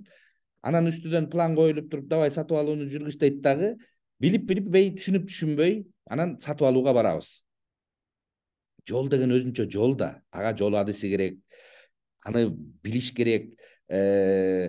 Салына турган аймактын, жердин, шарттын өзгөчөлүгү болот. Аны билген адис барбы? Асфальт заводун барбы? Эгер асфальттай турган болсоң, жок жөн эле кумшагыл төгүп эле түздөп кое турган болсом, аны түздөгөн техникам барбы тиешелүү? Жок, ага да карабайм. Эми өзүңүздөр күбө болгондой, жолду коелу. Жөнөкөй карнизге талапты коюп ала албай атабыз. Анан кайдан жол салабыз? Бул учурда, урматтуу коллегалар, бул учурда мен сиздерден көптөн көп суранаар элем. Эгерде сиздердин айыл өкмөттүн алы деңгээли келбей, шарты болбой жаткан болсо, туура акча бөлүндү. Анда мен жана жогоруда атап кеткен ГП автожол госпредприятие, мамлекеттик ишкана, ошолорго түзмө-түз кайрылып, сиздерге акча бөлүнгөнүн айтып, алар менен түз келишим түзүү укугуна ээсиздер. Ал жерде дасыккан адистер бар экенин жана ошолордун салып иштеп берүүсүн талап кылышыңыздар керек. Урматтуу коллегалар, өзүңүздөр билбей туруп, түшүнбөй туруп, айрыкча жанагы айыл өкмөттөрүңөр айрыкча курулуш иштерине барбасын. Буга мисал, жаңылыктарды карасаңыздар, бир соогун жок. Ал кармалды, бул камалды сатып алуу боюнча мыйзам бузгандыгы үчүн, туура эмес алгандыгы үчүн деген. Ушунун баары бизге бир сабак болбой койду. Ага карабай эле баарыбыз кайра өзүм билемдикке бара берчи болдук. Касапчыга сойдуралычы. Ар иштин өзүнүн адисине береличи жумуштарды. Коллегалар, туура айыл өкмөтүңөр жаш, амбициозный, өзүн көрсөткүсү келет. Давай вперед дейт. Берки колундагы адистер, ооба, мен кыйын, менден сен кыйын деп анан кетет экөө. Натыйжасы мамлекеттик каржы чанжыратылып пайдаланды, салган жолубуз талкаланды, акча кетти. Ошентип иш кылбай эле коелу. Андан көрөк, билбесек, түшүнбөсөк ишти кылбайлы. Акча тиешелүү бюджетте калсын. Неосвоение деген бар го. Андан көрөк ошол неосвоение болуп калсын. Калса бюджетте калат. Урматтуу коллегалар, урматтуу депутаттар, мен сиздерден ушуну жергиликтүү бийликтен талап кылууңуздарды сурайм. Анын үстүнө бизде дагы бир башка көйгөй бар. Өзүбүздүн эле ичибизден депутаттардан элибизге жакшы көрүнүү максатында өзүмдүн аймагымды, өзүмдүн участогумду биринчи бүтүрө калайын, жанталашып мага деп өзүбүз дагы ичинен түрткү болуп турабыз ошого. Өкмөттөр укпаса, аларга ар кандай кысым башкаларды көрсөтүп. Деп ойлойм да. Кечирим сурайм мен ичине. Туура эмес айтып. Мен дагы бир суроо берейин дедим эле. Бериңиздер. Урматтуу эжекелер, биякта чатта дагы суроолор бар. Биз катар менен берели. Анан сиздер кол көтөрүп койсоңуздар, сиздерге дагы кезек беребиз. Анткени башка суроолор калып кетет да азыр. Элмира эжеке жазган экен, чатка мен мектепте иштейм, мектепте электротовар алабыз. Айыл өкмөттөн ошондо канчалык товардын белгилерин, размерин жана башка тактап берсек деле туура эмес алып келет. Ошондо порталга катышкан адамды кандайдыр бир критерийлер менен тандаса болобу? Сатып алуулар боюнча адамды тандаганда комиссия эч нерсесине карабайт. Болгону эң арзан баа менен катышкан адамды гана тандашат. Антпесе комиссия жоопко тартылат да мыйзам боюнча деп. Кайра кайталанды окшойт, бул боюнча. Ооба, бирок туура ушуга дагы бир баса белгилеп айта кетейин, Элмира айым, сурооңузга дагы бир жолу рахмат. Чындыгында мен сиз жанагы сапаттуу товар алгыңыз келсе, тиешелүү методду тандаңыз. Чектелбеген ыкманын 2 пакеттүүсүн. Көпчүлүк учурда биз качуровкаларды суратуу ыкмасын тандап атпайбызбы методун? Бул качуровка суратуу ыкмасында көбүнчө басым эң арзан баага жасалат. Ал эми жанагы сапаттуу алгыңыз келсе, чектелбеген ыкманы тандаганын талап кылыңыз. Ал эми сиз айткандай жакшы талап коюлуп, бирок келишим аткарылганы келгенде гана начарлар алып келе берет десеңиздер, значит ошол товарларды кабыл алып аткан учурда биздин кетирген мүчүлүштүктөр болот. Товарды кабыл алып атканда баягы түзүлгөн контракттын шартына ылайык эмес экенин карабай туруп алгандыгыбыз да болот. Буга өбөлгө түзүп берген жагдайды айта кетейин. Билесиздер, жетекчилик болот, келишимди жетекчилик түзөт. Сатып алуу бөлүмү ошол жетекчиликке жакын жерде отурат. Комиссия мейли ар кошкон болсун, бирок комиссиянын дагы, сатып алуу комиссиясынын дагы ар биринин өзүнүн иши бар. Келишим түзүлөт, келишимде товарды алып келүү мөөнөтү коюлат. Ал келген товар складка барып түшөт. Складта завсклад отурат. Көпчүлүк учурда ошол завскладтын жанагы жылуу жерде отурган жетекчиликтин эмне шартта түзгөн келишими тууралуу иши да жок. Эмне келишим экенин, ал келишимде каралган шартты да окубай туруп, поставщик алып келген товарды унчукпастан алып келип кабыл алып, кол коюп кетире берет. Мына биздин көп көйгөйлөр ушул жерде чыгат. Ошондуктан мындан ары бул мыйзам ар бир сатып алуучу уюмда контрактты администрирлей турган адистин болушун талап кылды. Администратор контракта деп коет. Же болбосо жана түзүлгөн келишимди, анда каралган талаптарды, шарттарын аткара тургандай адистин болушун талап кылды. Мына эми ошол адис жанагы келишимде кандай эмне талап коюлса, так даана ошол товар келдиби, мөөнөтүндө келдиби, акча убагында төлөндүбү, эгерде айып пул жана башкалар карала турган болсо, ошол айып пулдар убагында кармалдыбы экенин көзөмөлдөй турган адис болот. Мына көп сатып алуучу уюмда мыйзам талап кылса дагы, мына мыйзамдын күчүнө киргени май 2022, почти 2,5 жылдан ашык убакыт өттү. Ошондон бери көпчүлүк сатып алуучу уюмдарда жанагы адис жок. Урматтуу коллегалар. Мына эртең текшерүү келет. Же өзүңүздөр текшерүүчү комиссия болуп карайсыздар. Ушуларга басым жазаңыздар. Элмира айым, сиз айткандай ошол келишимде көрсөтүлгөн товар келбесе, толук кандуу жанагы комиссия, кабыл алуу комиссиясынын укугу бар, же жана контрактты администрирлей турган адистин укугу бар, берүүчүгө кайтарып берип товарды тез аранын ичинде келишимде көрсөтүлгөн шартта алып келип берүүсүн талап кыла турган укугу бар. Жана ошону аткарыш керек, ал милдети. Коллегалар. Рахмат дагы. Рахмат. Кийинки суроо Гүлбарчын айымдан экен. Айыл өкмөтүнүн орун басары сатып алуулар боюнча бөлүмүнө кирүүгө мыйзам жол береби деген. Жакшы суроо. Мен бул суроого жогоруда айтып кеттим. Комиссиянын курамына ким кирет деген суроо болгон. МОПтон башка, младший обслуживающий персоналдан башка сатып алуучу уюмдун баардык кызматкерлери кирүүсү шарт. Жетекчи баш болуп, замдары, бухгалтерлери төш болуп, баар жогу кириш керек. Андан кийин ар бир сатып алуунун кези келгенде комиссиянын курамын система анықтайды дедім. Система, портал. Мисал үчүн мен сатып алуучу уюмда иштейм, 50 киши же 100 киши иштейт да, анын ичинен 25-и МОП, калган 80-ибиз бар жогубуз киришибиз керек. 1 жылга кирди бул комиссия. Ар бир сатып алууда ошол 80-дин ичинен жана система өзү тандайт, өзү аныктайт. Коллегалар.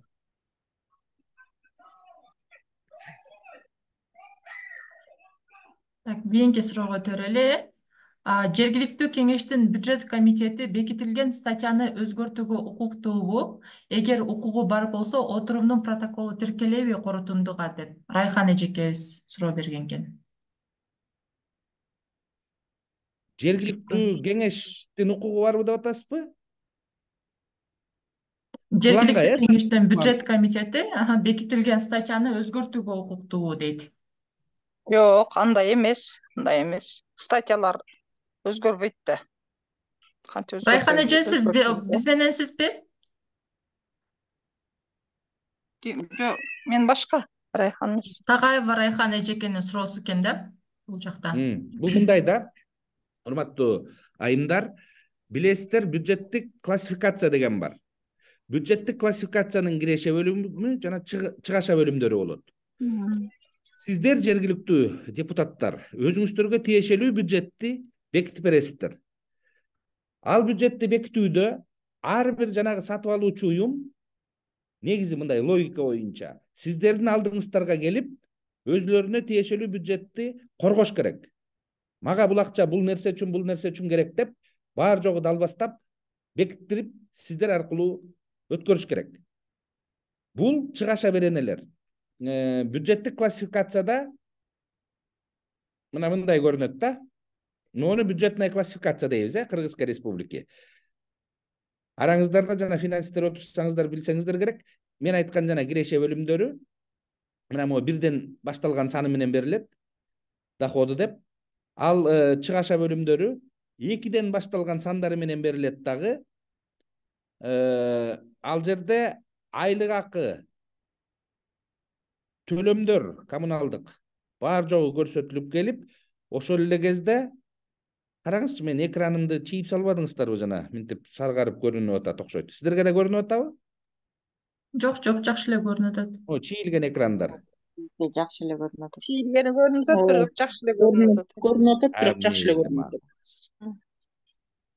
Так, мына мынтип бюджеттик классификациянын чыгаша бөлүмүн карай турган болсоңуздар, экономическая классификация расходов деп, жана мен айткан оплата труда, зарплата жана башкалар болуп кетет дагы. 22ден башталган жагы приобретение и использование товаров услуг деп кетет. Ал эми ички элементтери болуп, мынтип 3 сандуу, 4 сандуу булардын чечмелемелери кетет. Ар бир чыгаша беренеси жана сиз айткандай 22-12, 22-13, 22-14, 22-15 болуп, сиздер бекиткен бюджетке карайсыздар. Ар бир сатып алуучу уюмдун. Бирок ошол эле кезде кээ бир сатып алуучу уюмдар бесстатейное финансирование деп коебуз. Бул айрыкча жана саламаттык сактоого тиешелүү уюмдар. Аларга жалпы бир берене менен берилет дагы. Ал сатып алуучу уюмдун жетекчиси өзү бул чыгаша беренелерине отургузуп чыгат. Ал эми бесстатейное финансирование эмес, постстатейно казына аркылуу каржыланган сатып алуучу уюмдар, мына бул сиздер көргөн статьяларга акчалары отурат. Эми караңыз. Бул статья расходтор, чыгымдардын беренелери.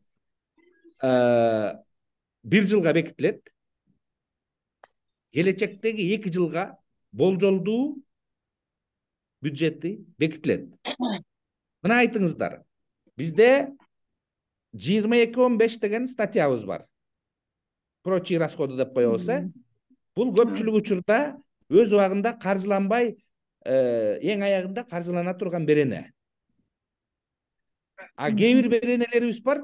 Мына 22-17 медицинский товары же болбосо продукты питания, булар корголгон беренелер. Милдеттүү түрдө өз убагында каржыланышы керек. Бирок кандайдыр бир себептерден улам мына 22 дагы неме дегениңиз бар да, жанагы күйүүчү майлоочу майларды ала турган беренелериңер. Кайсы бир учурларда жыл ичинде бир товардын баасы кымбаттап кетсе, биздин башта бул чыгаша беренесине каралган акчабыз жетпей калышы мүмкүн. Бирок бизге ошол статьяда каралган чыгымдар милдеттүү түрдө керек, өтө маанилүү, өтө зарыл. Ансыз биздин ишибиз токтоп калат. Мына ушул учурда сиздер башка беренеден каралган каржыны башка беренеге отургузууну казна аркылуу жылдыра аласыздар. Ал эми жергиликтүү кеңештин бул жердеги ролу кээ бир учурда ошо сиздер менен макулдашылуучу беренелер бар. Өз алдынча өзүм билемдикке барып, бир статьяда каралган акчаны башка статьяга колдоно албайсыздар. Муну максатсыз колдонуу деп коет. Урматтуу коллегалар.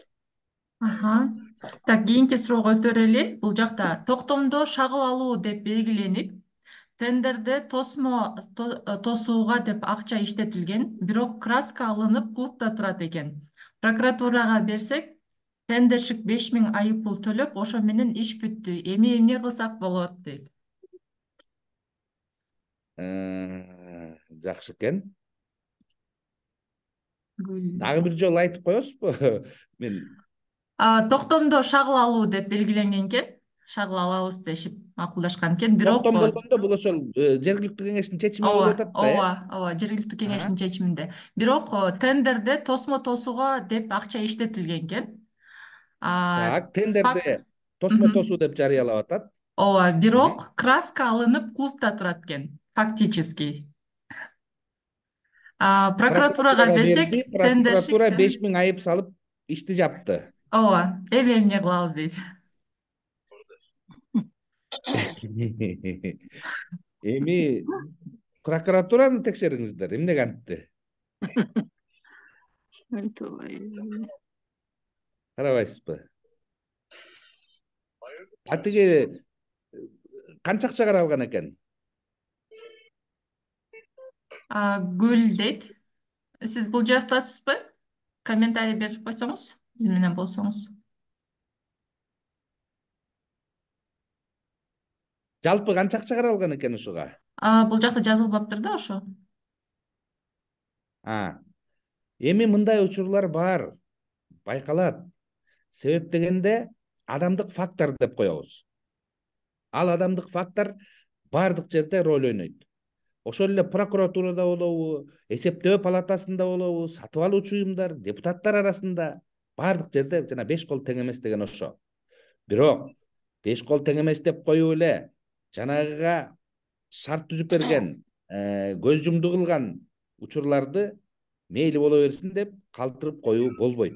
Мына ошондуктан урматтуу өкүлдөрү, бул сиздер бул сыяктуу маселелерди байма-бай көтөрүп, тиешелүү деңгээлде, тиешелүү жерден ошол прокуратуранын дагы отчет эсебин уга аласыздар деп ойлойм. Рахмат. Бул жакта так, Насипгүл эже, сизде суроо барбы? Колуңуз көтөрүлүп турат. Же жанагы? Ооба, мен жок, жанагыдан ошол эле аягыда агайга аябай чоң рахмат. Уже чарчап да кетти окшойт. Бирок сонун маалыматтарды түшүндүрүп берип атат. Менде морек эле да, жана ГСМ боюнча айы 92 деп тендерге сатып алууга берилет дагы, бирок дайыма айы 80 коюшат да, бул бардык эле жерде болуш керек дейм да. Ушул боюнча кандай болот, ушул боюнча кете береби? Эми бул боюнча айтсам, мындай болот. Сиз высший сорт күрүч деп алдыңыз. Үйгө алып келип карасаңыз, аныңыз экинчи сорт же биринчи сорт. Ортодо баада айырма барбы? Бар. Документально бирди жаздыңыз, фактически башканы алдыңыз. Кимди алдадыңыз? Өзүңүздү алдадыңыз. Сапаты начар нерсени алдыңыз, жана бюджетти алдадыңыз. Эми ортодогу жанагы айырма, акчалай айырма, мамлекетке келтирилген зыян деп табылышы керек дагы. Ошого жол берген тиешелүү адистер жооп бериш керек. 92 деген 92, 80 деген 80.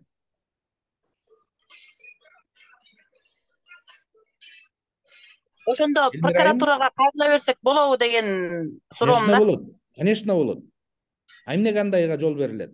Эгерде жанагы прокуратура изилдеп чыгып, тиги тиешелүү документинде чынында эле 92 деп чыгымдалып чыгышталса, фактически 80 келген болсо, бул өтө туура эмес. Мына көрдүңүздөрбү, урматтуу коллегалар, биз өзүбүз эле ошого жол берип атпайбызбы? 92 менен жүрө турган машинеге 80 куйсак, ал машина эртең керектен чыгат. Сынат, талкаланат. Тез арада баягы ресурсу бүтөт. Миллиондогон чыгымдар да бул. Көрбөйсүздөрбү? Кийинки колду Элмир эже сиз көтөрүп аткан кез. Сизге сөз берейин. Ооба, жана рахмат агай, сизге жана бир суроону тактап алайын дедим да, жанагы статьяларды жанагы өзгөртүүдө. Эми мына корголуучу статьяларда эч кандай өзгөрүлбөйт. Анан айрым учурда жанагындай жетпей калган учурда бир статьядагы мисалы күйүүчү май жетпей калган учурда, зарыл болгон учурда ошол кайсы статьядан которсо болот? Мисалы, кимдин ошо айыл өкмөттүн жанагы айыл өкмөт менен жергиликтүү кеңештин макулдашуусу менен неме болобу? Бир статьядан бир статьяга жылдырса болобу? Мындайда сиздер депутат катары чыгаша бөлүмүнө эле бекитип бербедиңизби бир сатып алуучу уюмдун? Мисалы үчүн 100 миллион сом деп коюңуз. Анан алар чыгаша беренелерин отургузду. Эми ошол 100 миллион сомдун максаттуу пайдаланышына мындан ары ошол сатып алуучу уюм жооп берет.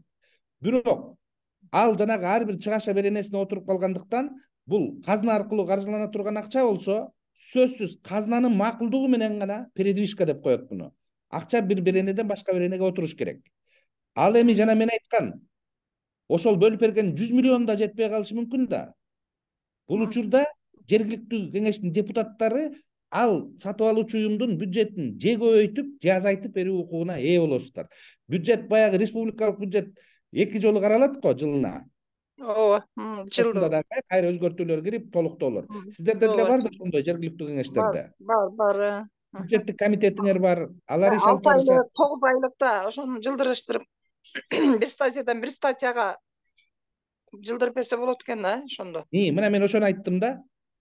Ошол жерден алымча кошумча каржы булактарын таап берүүсү шарт. Ал эми ар бир сатып алуучу уюм ошол белгиленген бюджеттин сатып алуу планына коюп алып, ар бир сатып алууну өз мөөнөтүндө жүргүзүп берүүсүн шартташ керек ишинде. Рахмат. Чоң. Ошондо сессияда бекитип коет да ошону, протоколдоштуруп. Сессияда бекитип коет да ошондо. Менин билишимче ошондой. Мен депутат болуп көргөн эмесмин. Сессияда бекитет да, эми ошону бекитип коет да, ошону жылдырып туруп. Рахмат чоң, рахмат. Сессияда мындай кылып бекитет да, неме Кошумча бекитип коесуздар. Ошондой кылып бекитип кое беребиз.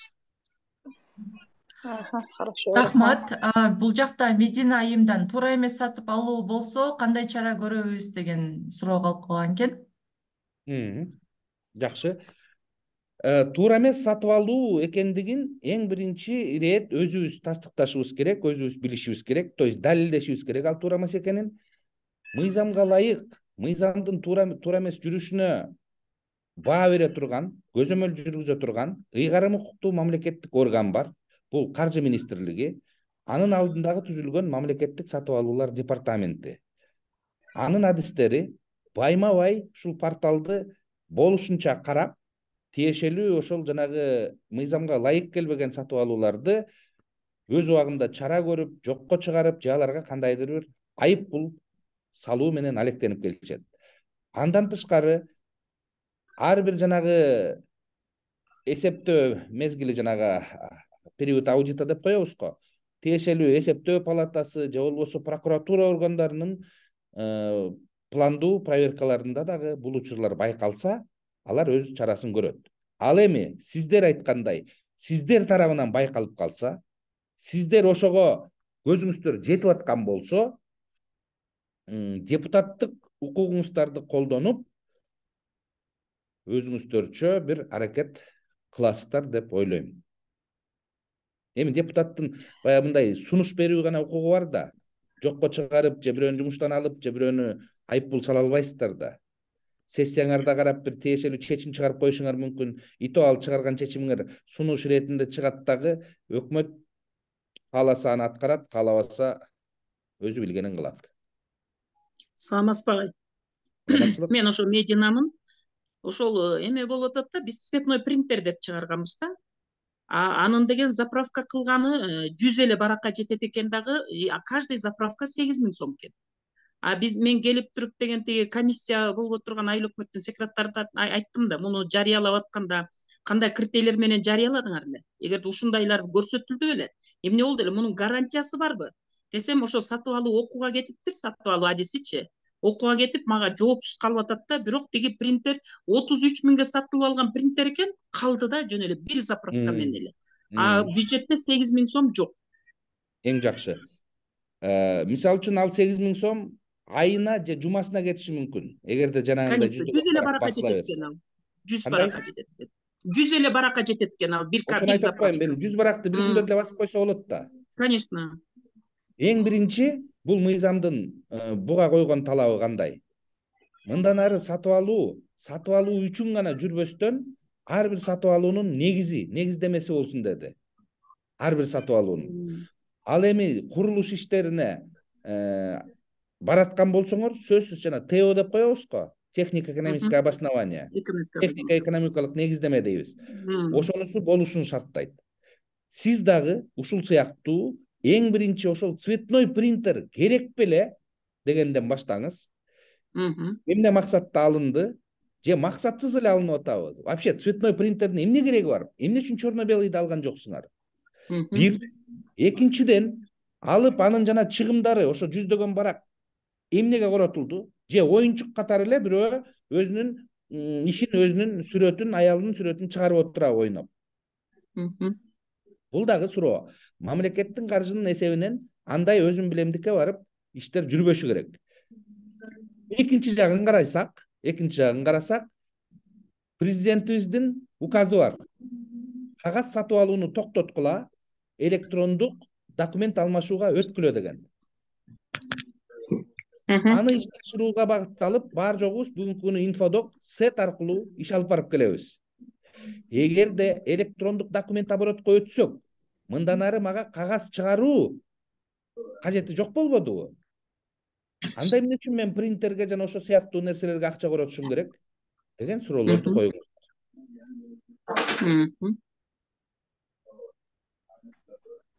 Рахмат агай. Электронный вариант болуш үчүнчү неме кылыш керек да, ар бир депутатта неме ноутбук болуш керек да. Ар бир депутатта ноутбук жок да азыр. Эмнеге жок? Ар бир депутатта ноутбук болгонго өкмөт эме эмес да, ар ким өзүбүздөн да. Только вот секретарда болсо болду да. Мындай карасаңыздар, урматтуу депутат айымдар, бүгүнкү күнү санариптешүүгө өтүү бул жалгыз эле Кыргызстандын же биздин президенттин гана талабы эмес, дүйнөнүн, замандын талабы. Бүткүл дүйнө жүзү алдыга карай жылып бараткан убакта биз планшет, ноутбукту коюңуздар. Кээ бирибиздин электрондук адресибиз, почтабыз жок. Ага иштегенди билбейбиз. Ошол эле кезде электрондук кол тамга деген кирди, ЭЦП. Жанагы сатып алуу комиссиясы бул мыйзамда ар бир ошол электрондук кол тамга менен иштесин деди. Электрондук кол тамга менен иштеш үчүн сөзсүз электрондук почта, аккаунт, мына жанагы эле түндүккө киргенде ошонун баарын колдонуп киришиңиздер керек да. Келиңиздер ошого артта калбай, биз дагы чогуу баралы. Бир заман келет, накталай акчадан баш тартабыз. Бүгүнкү күнү башканы коюп, могу эле биздин кошуна мамлекеттер накталай акчасыз жанагы телефондогу эле могу QR код, штрих код менен акча төлөп иш кыла баштады. А биз кайдан антебиз? Эң кичекти ЭЦПбыз же электрондук дарегибиз жок болсо. То есть планшет, ноутбугубуз жок болсо. Мурунку составда биздин айыл өкмөттө планшеттер ар бир депутатка берилген экен да.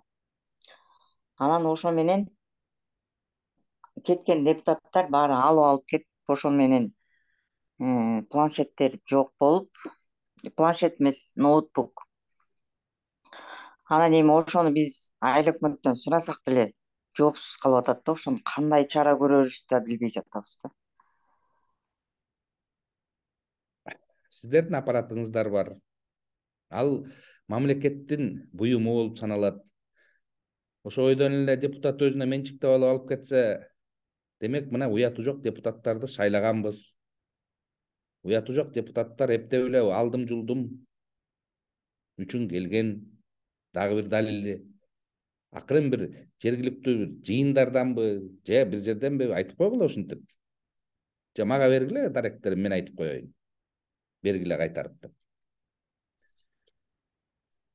Тендер боюнча иштөө негизи отдаленный райондорго, областтарга аябай тескери таасирин тийгизет экен да. Бизде жайкы сезон аябай кыска, мисалы нарындын акталасында тендер жарыялаганда эч ким кирбейт, поставщиктер да киришпейт, алыстыгынан катышат да. Анан бир кудайдан жөө качкан подрядчиктер кирет же болбосо поставщиктер кирет. Ошонун айынан аябай жабыркап келебиз, жумушубуз да бүтпөй калат сезон убагында. Убагында даже ушу питанияны нормальный камсыз кылып беришпейт. Райондогу поставщиктер болсо монополия болуп алышкан. Андан коркуп айыл өкмөттүн кызматкерлери черный списокко да киргизе алышпайт, алардан башка эч кимден ала албайбыз дешип. Мындай учурлар бар. Мен ошо Актала жергесине да барып сабак өтөм. Бул тууралуу дагы билем. Мына бийликтин бүгүнкү саясаты жана АТР, административно-территориальное реформирование. Бул дагы ошол бөлүп жарууну азайтып, ирилештирип, талаптарды катуу коюуга багытталат дагы, натыйжасында мамлекеттик сатып алууга да шарт түзөт. Билем, кээ бир жерлерде ошентип поставщиктерди колунан жетелеп алып келген учурлар бар. Алар катышып да койбойт, силер менен сүйлөшүп да койбойт. Өзүңүз айткандай, ошол мен жашаган аймакта мисалы бир эле поставщик бар, андан башка эч ким жок. Ал кааласа келет, кааласа келбейт. Эми мындан ары бул аракеттеги мыйзамда дагы центр закупок деген түшүнүк бар. Ага ылайык жана мен айткан мамлекеттик сатып алуулар департаментинин алдында атайын бир госучреждение ачылды. Ошол центр закупок болду. 6 аталыштагы буюм аныкталды. Кагаз, компьютер, мебель жана оргтехниканын түрлөрү. Дөңгөлөк. Ушулар мындан ары борборлоштуруп, сатылып, алынып бериле турган болду. Бүгүн эртең Кыргызстан боюнча бардык сатып алуучу уюмдар өзлөрүнүн ушу жогоруда атаган аталыштарын портал аркылуу киргизет, аны көлөмүн бириктирип, борбордо жайгашкан жана мен айткан центр закупок ирилештирип алып бере турган болду. Ушул жакшы натыйжа берип, оңунан чыга турган болсо, сиздер жергиликтүү бийлик өкүлдөрү кээ бир сатып алуулардан бошойсуздар. Бошойсуздар деген кандай? Аларга буйртма гана бересиздер. Ал буйртманын негизинде борбордук орган жеңүүчүнү тандап аныктап берет дагы, аны менен ошол борборлоштурулган сатып алуунун баасына анын аталган жеңүүчүсү менен келишим түзүп, ишиңиздерди алып бара бере турган болосуздар. Ирилештирбесек, иш жүрбөйт. Мына бөлүнүп жарылуу менен эч кандай оңолууга жетпегенибиз айдан ачык болуп, 30 жыл ичинде далилденди. Айрыкча могу сатып алууга келгенде бөлүнүп жарылбай, биригип иш кылышыбыз керек. Колдон келсе, алдыга Актала районуну райондук деңгээлде борборлоштуруп өткөрүп бериш керек айыл өкмөттөргө. Естественно, ар бир айыл өкмөт өзүнчө келбейт. Акырындык менен ушундай талаптар бар. Кудай буйрса жанагы центр закупок иши жүзүп иштеп кетсе, жакшы натыйжаларга жетебиз. Андан тышкары, Минтранс боюнча мен сиздерге айтып кеттим, жана ГП автожол болуп, мындан ары жолдор дагы борборлоштуруп салына турганын көрүп атасыздар. Саламаттык сактоо министрлигинин алдында мамлекеттик ишкана Кыргыз фармациясы түзүлгөнүн билесиздер. Жерлерде эл аманаттуу аптекалар ачылып атканын билесиздер. Бул дагы мындан ары жанагы сиздердин эле ошол ФАП соопуларыңар ала албай жаткан дарыларды дагы ушинтип бириктирип, борборлоштуруп сатып алуу мына жүрө баштады. Акырындык менен жана мен жогоруда айткандай, ар кимибиз өзүбүздүн түз ишибизди кылып, касапчы гана сое турганга келебиз буйрса.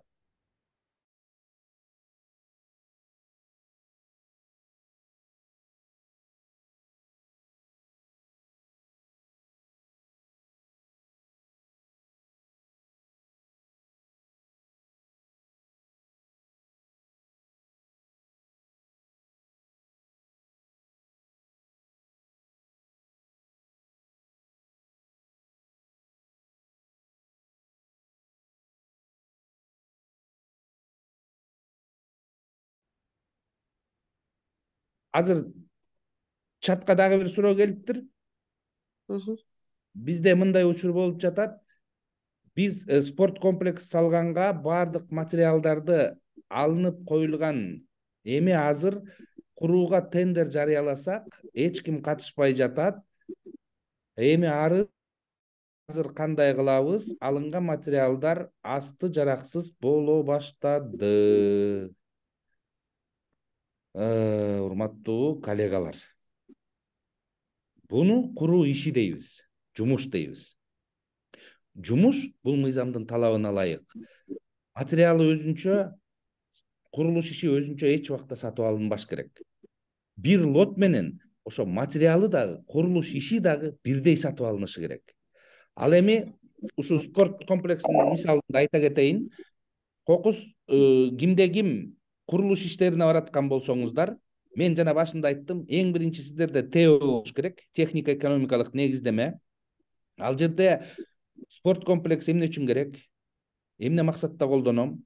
Ага канча акча коротом? Ал короткон акчам кантип мага качан пайда алып келип берет дегендиги жазылат.